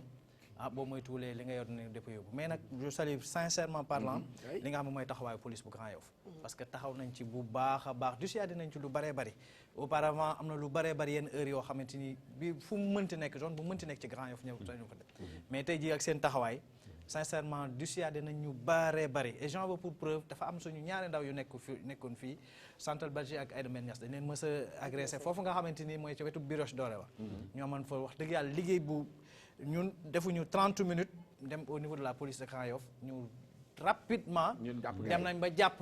booy bi nga xamante ni il était à l'origine ba indiwaat ko yaakaar naa ni loolu aussi bu ko ay nit di def aussi danañ soxla waaw góor ñu gën a continuer ci wàllu waaye présence boobu mu wax gars yi di continuer di def patrouille yi dina gën a jàppale askan man la bu njëkk ba boo daan dox da ngay xalaat jinne ju la jommal loolu da nga xalaat ay su ma jaaree ko mbaa jinne ji du ma jommal mais léegi fooy dox yaay xalaat ku la agressé bu ci gën dara kàmb sax gars yi doon agressé li ci gën a danger dañ cay def abri sax dañ fay dëkk bu yàggee dañ fay dëkk loolu mooy doon problème bi amoon ci fii nii ci point de l'émergence bi mu tudd sànq demoon ba booy dëkkoon foofu te ñu taal ñu dem ba dañ koy def dëkkuwaay far benn donc loolu mooy xëy na patrouille bi war a am dëgg-dëgg boo amee xëy na peut-être loolu du am parce que bu ñu maytu ni ko yooyu daal mooy gën quoi parce que sécurité moom dafa baax si réew. merci beaucoup Abdoulaye Ndiaye ñu jàll ci li nga xamante ne moo di ñaareelu actualité bi Moustapha en cas de panne comment se rendre visible et en sécurité moo tax tey nga indi couleur plateau. tey moom damaa def yow communicateur traditionnel tey moom dama indi affaire yi pour wan gars yi alaaj wax ma ak yow dama kon da nga bëgg a nekk communicateur traditionnel. xam nga dafa am yow yoroo sa bopp communicateur traditionnel sa bopp bi moo c'est pas moo communicateur wul moo traditionnel wul. ma ñëw ci dafa am yoo xam ne bopp sécurité rek waaw ko ne ci sécurité bi sax dafa am yoo xam ne ñun dañ ko ñàkkal fay di ko sàgganee te dafa bokk ci li nga xam ne pour suñu kaaraange bopp la xam nga yii nii am na fu ngeen koy gis lu si ëpp muy fi ñuy wutee visite technique ña fay taxaw yor ko dañ koy louer parce que ñii di ñëw di wut visite technique amuñu ko dañ koy présenter pour mën a am visite technique après demaat te xamuñu ne yu ci nekk dafa am solo kii extincteur la extincteur du pour fay lakk extincteur u oto pour maîtriser lu ñuy wax départ de feu la parce que tey ngay dawal sa oto nga jékki-jékki muy saxaar extincteur bi nekk na à portée da ngay taxaw tijji sa capot xool fi feu bi nekk nga yëngal ba mu baax nga piis ko ci koppati saala bi rek tàkk bi daal di arrêté donc loolu mooy njëriñu extincteur te extincteur cherul ba noppi day durer 2 ans tey jii boo ko jëndee téye ko ci sa oto pendant 2 ans bu fekkente ne yàlla war sa gën na lakk amul santal yàlla bu fekkente ne nag am na départ de feu mën nga ko maîtriser ba du la indil yenn gàllankoor yi léegi bu nit ñi demee ba di ko louer mooy xamuñu njëriñam kii triangle de sécurité la triangle de sécurité mooy loo xam ne soo paanee ci tali bi da nga koy teg 30 mètres mu rendre le visible mais aussi mu permettre yeneen automobilistes yi ñu mën la moytu lii mooy triangle de sécurité ñaar nag nga ci war a am benn ci kanam benn ci ginnaaw nga war a am ñaari triangle de sécurité benn ci kanamu oto bi à 30 mètres benn ci ginnaaw à 30 mètres xam nga pour lan la pour que ñi nga xamante ne ñi ngi ci tali bi di daw parce que am na fooy toll ci lëndëmaay en hors agglomération wala ci biir dëkk bi sax lëndëm na lëndëm boo xamante ne soo xoolee sa loxo sax doo ko gis et les couleurs passent inaperçues wala nit ki bu lay gis day fekk mu tardif ba du mën a freiner pour moytu la donc kii soo ko tegee à 30 mètres ça te rend visible au moins à 150 mètres maanaam ki toll à 150 mètres bu ay faaram tegoo fii tey daf koy renvoyer beneen lumière mu xam ne fii am na benn dispositif boo xamante ne ma nga fa triangle de sécurité la ma commencé wàññi li may daw bu ma ñëwee ba foofu su dee dama war a moytu ma moytu su dee dama war a taxaw porter secours aussi ma porter secours de l' autre côté aussi il faut que nit ñi di ko am muy triangle de sécurité beneen bi stop mooy gilet gilet bi nag français yi ñoo ñu tooñ parce que ñoom ñoo ko jël ñoom ñoo ko jël di ko sol ba nit ñi yaakaar ne gilet jaune pour grève la gilet jaune je rappelle que du pour grève kii oto yëpp ko war a am. Mansour mi ngi lay assisté Mansour oto am nga ko. foog mu assisté am naa non Mansour am na ko yow yaa ko amagul te am nañ ko am. voilà donc je disais que gilet jaune. bëgg a laaj ndax am nga visite technique rek loolu rek la bëgg a laaj. mais parfois nga jël ci yoon bi. des fois mu otopaan mi di nga jël ñax dëgg am na yoo xam ne duñ ko yore. ci laay ñëw léegi nii ci laay ñëw léegi nii ci laay ñëw léegi nii donc je disais que gilet jaune oto yëpp ko war a am parce que gilet bi ça te rend visible tey jii nii soo paanee balaa ngaa wàcc sa oto gilet bi si boîte à gants bi la war a nekk wala ci poche yi war nga si am lu mu dee ñaar da ngay xëcc gilet bi c'est facilement enfilable maanaam dafa yomba sol def nii sol sa gilet ba mu leer xam nga lu tax parce que bande bu gris bi ngay gis nii rétroréflexion la tudd maanaam bu ci ay lumière tegoo day renvoyer waat lumière donc yow soo ko solee di wàcc fu waaye mën a toll ci tali boobu dina la mën a gis xam ne kat doomi aadama mi ngi ci côté bii nii ma commencé koo bàyyi xel boo wàccee daal di dem taxaw côté boo xamante ne oto mënu la faa fekk bu dee da ngay woo sa mécanicien nga woo ko bu dee da ngay woo police bu dee da ngay woo koo xam nga soog a def loolu mais gilet bi oto yëpp ko war a am mais tey jii nii Sénégal pour nga gis oto boo xamante ne am na gilet jaune ci biir otoom c'est un souci ba noppi nit ñu bëri dañoo yaakaar ne comme je disais les Français pour ñoom léegi gilet jaune pour grève la. naaj ñaw lu traat. loolu moom mooy pour. ñetti Abdoulaye ji. alaaji ñetti ñaw lu traat. parce que nag ëwuma ko. parce que ëwuma ko. naaj dem ñetti xob. donc lii mooy les 3 éléments yi nga xam ne. bépp oto daf ko war a am. muy oto bu ndaw mais tamit est-ce que amul yenn endroit comme ni nga ko waxee yoo xamante ne ñàkkum kaaraange la sécurité la boo ko solee agresseur yi fekk la fa parce que déedéet leneen wax loolu sa agresseur yi sax ñoo koy sol. xam nga nga waaj ñu agressé la. xam nga leneen en général bi foog mu jàll xam nga en général je pense ak waa DTV def nañ émission ak Djibi Diakhaté sociologue doon wax ci wàllu yooyu noonu mais li ñu waxee noonu lañ jàngatee société bi mooy en général fi amul dara raar na gis fa agressé tey jii àllukaañ boo fa paane man pendant àllukaañ 2 heures du matin temps campagne électorale bi ak Tounkara falaa fanaan ba fajar kenn romb ma fa man kese ci sama oto pour vous dire que ne ay nekk ay zones yoo xamante ne pour nga gis fa agressé day jafe parce que xam nañ ne fii c'est un endroit qui n'est pas fertile maanaam pour nga gis fi nit ba agressé ko day jafe moo tax d'accord àllum kaañ mais dafa am benn affaire boo xamante ne dama ko fekkee dama ko dund jamono yooyu maa ngi ci beneen chaîne de télévision 2S maa ngi doon commencé 2S ci autoroute bi dañuy gis car rapide bu daw ba ci digg autoroute bi taxaw oto yuy ñëw wàcc bu di freiné bu ñuy wàññi seen du jéem a xool lu nekk ñu sànni leen ay xeer commencé agressé moo tax ma ne la est-ce que nekkul tamit information bi ñu jàngat ko bu baax parce que li Allah ji wax dafa am importance mun nañ ko sol ñoom wàcc nga daw pour wàllu ci leen far ñoom ñu lor la waaw xam nga loolu problème sécurité la tey jii ki nga xamante ni dafa utiliser ay jumtuwaay pour dem pour créer insécurité kooku nit moo jug créer ay conditions d'insécurité mais lii mooy li nga xamante ne moom mooy norme bi mooy li yoon moom mooy war def ko moo gën a wóor ñàkk koo def parce que def ko xëy na li nga wax mën na la cee fekk mais ñàkk koo def li nga wax mën na la cee fekk mais aussi insécurité routière mën na la cee fekk muy ñaari insécurité yoo xamante ne dañuy dajaloo ci yow donc 3 éléments yi moom oto bépp ko war a am muy oto bu ndaw di oto bu mag 4e élément bi ma ñëw ci mooy interpellation bi kii doon def léegi nii gis nga li ñuy woowee les véhicules de catégorie professionnelle muy camion wala muy bus non seulement chauffeur bi dafa war a am lii apprenti bi am ko mécanicien de bord bi am ko mais aussi dañ cee war a boole lii nga xamante ne moom mooy plow lii plow la tudd bus bu paanee triangle kese c'est pas suffisant camion bu paanee triangle kese c'est pas suffisant war nañ am au moins 4 plows 2 yi moom mooy nekk ci cat bi yeneen 2 yi nekk ci digg tali bi pour oto yi di ñëw xam ne fii oto bu mag moom moo fi panne parce que keroog damay voyager ci route nationale bi comme li mu wax nii camion panne non seulement amul triangle mais ci ginnaaw ñi ngi ma tegal pneu camion bi ak ni mu ngandee nga xam ne à la dernière minute nga ko gis parce que mu lëndëm nga jël pneu teg ci tali mu ñuul pneu ñuul kooku balaa nga koy gis fekk yaa ngi ci kawam tey jii nii pneu boobu li mën a résulter foofu mooy lan nga yéex koo gis nga jël pneu bi mu nekk un accident wala nga teel koo gis nga def benn manœuvre d'évitement sa oto génn tali bi nga def tonneau accidenté wala nga éviter ko si gi jàkkaarloog camion bi ñaata yoon ngeen dégg accident ñu ne la fa daw ba fekk camion bu taxaw mu dugg ci suufam ñu nekkoon ci oto bi yëpp dee parce que dañ lay tegal pneu wala ñu tegal la ñax te loolu ñen ñoo ko war a saytu suñu force de police yi parce que contrôle bi warul yem rek ci permis certificat d'immatriculation assurance licence déedéet les annexes si la bokk lii lañ war a gën a contrôler parce que lii tey jii en cas de panne moom mooy li nga xamante ne moom mooy aar kaaraange ñi nga xam ne ñoom ñoo yor oto boobu mais aussi ñeneen ñi nga xamante ne ñoom ñooy daw ci oto bi te jafe na nga gis si camion yi di génn Dakar camion bu génn Dakar ba Ziguinchor wala Dakar ba Bamako te paanu camion yi ci bëri balaa ñoo génn dañuy am ay problème mécanique taxaw ci kaw tali bi parce que Sénégal seen accotement yi rëyul rëy boo xamante ne oto yi dinañ mën a serré mu nekk loo xamante ne aussi c'est accessible parce que li ma fi teg nii yëpp ñaari junni mën na la ko may li ma fi teg nii yëpp cher ñaari junni pour nga sauver sa vie sàmm sa matériel sauver vie wu ñeneen ñi donc on appelle à vraiment plus de contrôle au niveau des forces de police et de gendarmerie mais aussi à plus de responsabilité au niveau des ñi nga xamante ne ñoom ñoo yor oto yi ñu xam ne pour seen kaaraange la avant tout balaa ñuy wax waxu chéraay wala ñuy wax parce que lii c'est des accessoires yoo xamante ne bépp oto buy daw daf ko war a am. mais Moustapha ci kaaraange sécurité prévention est-ce que tamit jotul tamit ñu def ci ay caméras de surveillance parce que loolu gis nañ ci dëkk yu bëri yoo xamante ne dimbali na leen ci yenn ñaawteef yi waaye tamit dimbali na leen ci ñi nga xamante ne ñooy def yenn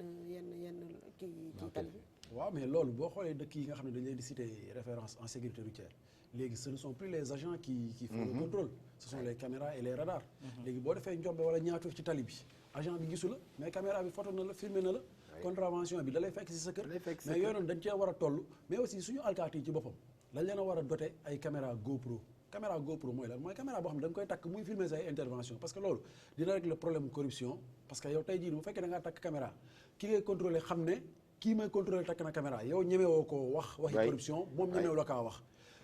vidéo boobu noonu mi ngi atterrir ci benn plateforme boo xam ne am na policier am na gendarme am na juriste am na enseignant am na bépp nit boo xamante ne moom mooy représentant légalu état donc ñoom xam nañ et puis jamono sax moo toll foofu nag waaw ba noppi tamit dina sàmm kaaraange alkaati yi parce que c'est des agents assermentés yoo xamante ne des fois leur parole est mise en berne par des faits yoo xamante ne nous l'avons tous vécu ici donc li nga wax ni dama ciy ànd ak yow parce que technologie bi moo toll foo xamante ne léegi soxlaatul sax moyens yu lourd yooyu noonu te aussi ça permet vraiment de réduire la mortalité routière te président Macky Sall moo fi toog 2019 mu ne année sociale la xaw ma ndax les acteurs sociaux defoon nañ seen liggéey mais 2020 man da ko bëgg def année sécurité routière en tout cas ñun day DTV boobu ba léegi ñu ngi def sécurité prévention te dinañ ci gën a saf saap xaw ma nag dinañu ci fekk moo tax ba tax na ñi nga xamante ne ñoo non ci nominé yi am nañu benn il faut ñu jox la kii bi nominé yi il faut ñu jox ko prix bi de nominé yi waaw bul am dara la mais dinañ ko saytu Moustapha am na kenn nga xamante ne posé na la question mi ngi suivre via Facebook DTV nee na est-ce que mën nañu xam la moo tax yenn bus Dakar Dem Dikk yi du am plaque d'immatriculation te lu ni mel sañu ñu ko gis Europe ndax benn bus amul droit di dox ci tali bi te du am lu ni mel auto police ak gendarmerie sax amul droit circuler sans plaque d'immatriculation parce que auto bu amul plaque d'immatriculation d'identité mooy mënul am assurance bu normal tey jii nii Dakar Dem Dikk bu amee yow choc contentieux lañ lay yóbbu maanaam ñun ñoo la yàqale ñëwal ñu yóbbu la contentieux ñu évaluer dommages yi ñu defaral la sa oto nga dem ñoom dañu am ay numéro de série maanaam mooy les 4 chiffres yu rouge yi ngay gis ñu def ko ci ginnaaw côté pare-brise bi numéro yooyu noonu moom mooy identifier bus bi mais lii norme mooy tous les véhicules Dakar Dem Dikk dañu war a am plaque d'immatriculation boo xamante ne moom mooy permettre ñu ràññee leen ba noppi moom mooy war a nekk oto bi tous ces papiers sont en règle même auto police en dehors des véhicules banalisés les véhicules police yi nga xamante ne dañ ko infographie ñu bind ci police wala gendarmerie moto yi ñu bind ci police wala gendarmerie normalement yépp dafa war a am plaque d'immatriculation parce que plaque boobu moom mooy identité wu véhicule boobu nga yor dafa mel ni sa carte d'identité yow donc loolu moom damay rejoindre waa ji totalement xëy na li mu nekk société boo xamante ne en partie c'est géré par l'État moom moo tax mu am xëy na laisser-aller boobu mais normalement ces bus là ils doivent être immatriculés pour mën a nekk dans la légalité la plus totale. D'accord, une question de Hassan Bodian Moustapha tontu na ci juste pour vous dire que vous pouvez aussi joxe seen suggestion par rapport li ci jëm actualité politique ak Mansour Sow Abdoulaye Ndiaye ba ci sax avis du jour ak Alaaji Sall bi boo leen d'accordul sax bu leen neexee ngeen envoyé ko ci YouTube bi wala ci Facebook DTV Moustapha ñu jàll ci li nga xamante ne muy chronique bi Beaux Maraîchers une gare routière pour la femme. waaw xam nga Beaux Maraîchers dafa nekk gare boo xamante ne ñu ngi ko inauguré en 2014 ñu defoon ci xaalis bu bëri lan la Beaux Maraîchers waroon jariñ Beaux Maraîchers dafa waroon a jariñ benn link entre le transport interurbain ak le transport interurbain soo ko déggee mooy oto bi nga xam ne moo lay jëlee Dakar yóbbu la Thiès wala mu jëlee Dakar yóbbu la Ziguinchor wala mu jëlee Dakar yóbbu la Bamako transport urbain mooy oto bi nga xamante ne day jógee Patte d'Oie dem ville jógee ville dem Pikine maanaam ci biir dëkk bi léegi Beaux Maraîchers bi ñu ko defaree dañu ne woon oto yi nekk pompier lañ fay yóbbu mais duñ ci yem oto yi nekk kër sëñ bi Castor kër Bagnès dañ leen fay yóbbu oto yi nekk garage u Al Azhar Patte d'Oie dañ leen fay yóbbu oto yi nekk garage u Bignona Grand Yoff dañ leen fay yóbbu xam nga lu tax parce que oto yooyu ay bus yu mag la di def ay chargement yu mag waruñoo circuler en agglomération un véhicule interurbain ne doit pas circuler en agglomération les textes sont là et ils sont très clairs léegi ñu defar Beaux Maraîchers ñu ne investir nañ si à près de 7 milliards de nos francs mu nekk gare boo xam ne dañ ne c'est une gare moderne comme gare yi am ci yeneen dëkk yu mag yi léegi bus yi bu ñu jugee interurbain dañuy ñëw wàccee foofu passagers yi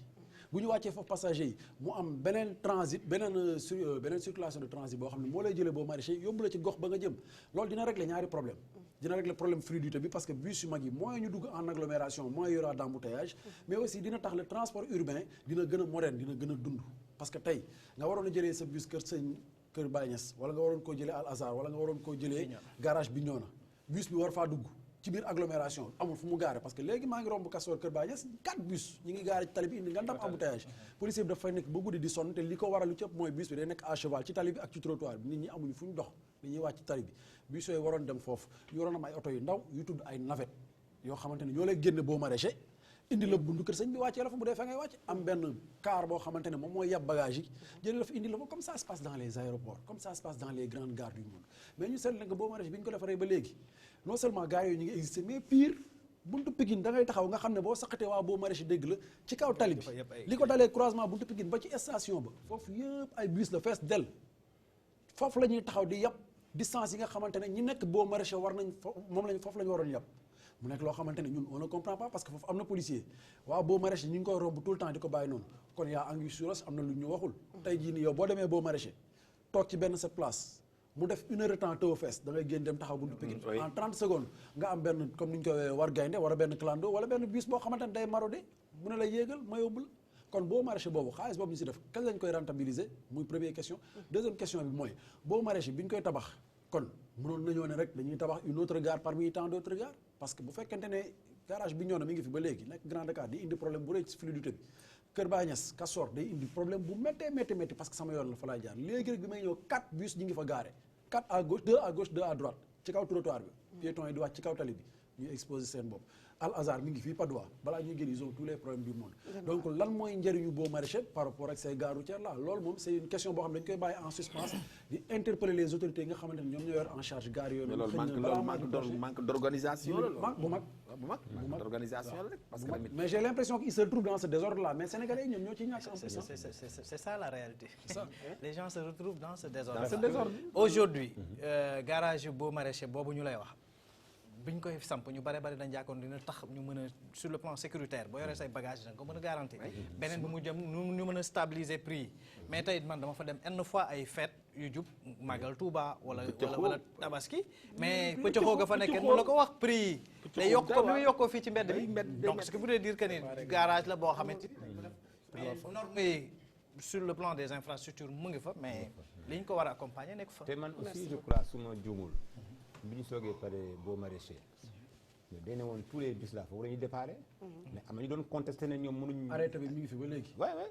donc là aussi c'est les Sénégalais interurbain de rentrer yóbbante nañ la ko Ibrahima Diagna en tant que responsable APR pour ñu daal di gën a teg loxo ci lu ni mel Alaaji ñu bàyyi la nga rek nga def sa avis du jour il fait 18h55 xam nga ñuy dem ci xibaar dama doon waxtaan ak benn góor gu baax ñuy wax ci affaire mbokk mu ni yàlla dafa bind mbokk wàcc nit ñi di dagg mbokk di dagg mbokk di yàq mbokk xaaj yàlla ni ko looy xaaj mu ne ko dama ragal ku ma dog yàlla ni suñu borom ni ku dagg mbokk ma dog la ku jokk mbokk ma jokk la te kenn du nuru mbokki jàmbur kenn ku nekk say mbokk ngay nuru góor gi ba tey may wax de mu ne garab dafa taxaw waa ji ñëw jël semmiñ bi téye ko nii ci loxoom di gajj naan nii garab ni ko néew ma duma daanu mais du gaaw xanaa nga boole ci sama mbokk nee na waa ji dem jël benn yattu kel rongal ko ba mu dugal ko ci pax mi dóor ñaari yoon garab bi daanu képp ku daanu say mbokk la daaneel képp ku taxaw say mbokk la nga jàpp la nga taxaw mais boo wootee toujours ñi lay njëkk a compte ñooy say mbokk balaa ñoo ñëw dina fekk jàmbur yi ñëw ba toog ba xam ni réalité la ñu soog a nangu fi may daanele ba tey góor gi ni tax kenn duru mbokki jàmbur neen disketu golo bi dafa dugg ci néeg bi puudaru disketu la góor gi wax rek laay wax Alaaji yow dañ lay bàyyi lu la neex nee na disketu golo bi dafa puudaru ba jekk génn romb maam ci ëtt bi maam ji ni ko waaw sama sët bi foo jëm mu ne ko damay photo wu ji mu ne ko ñaata nga yor mu ne ko 500 mu jox mu ne ko nii rek lay mel bonne nuit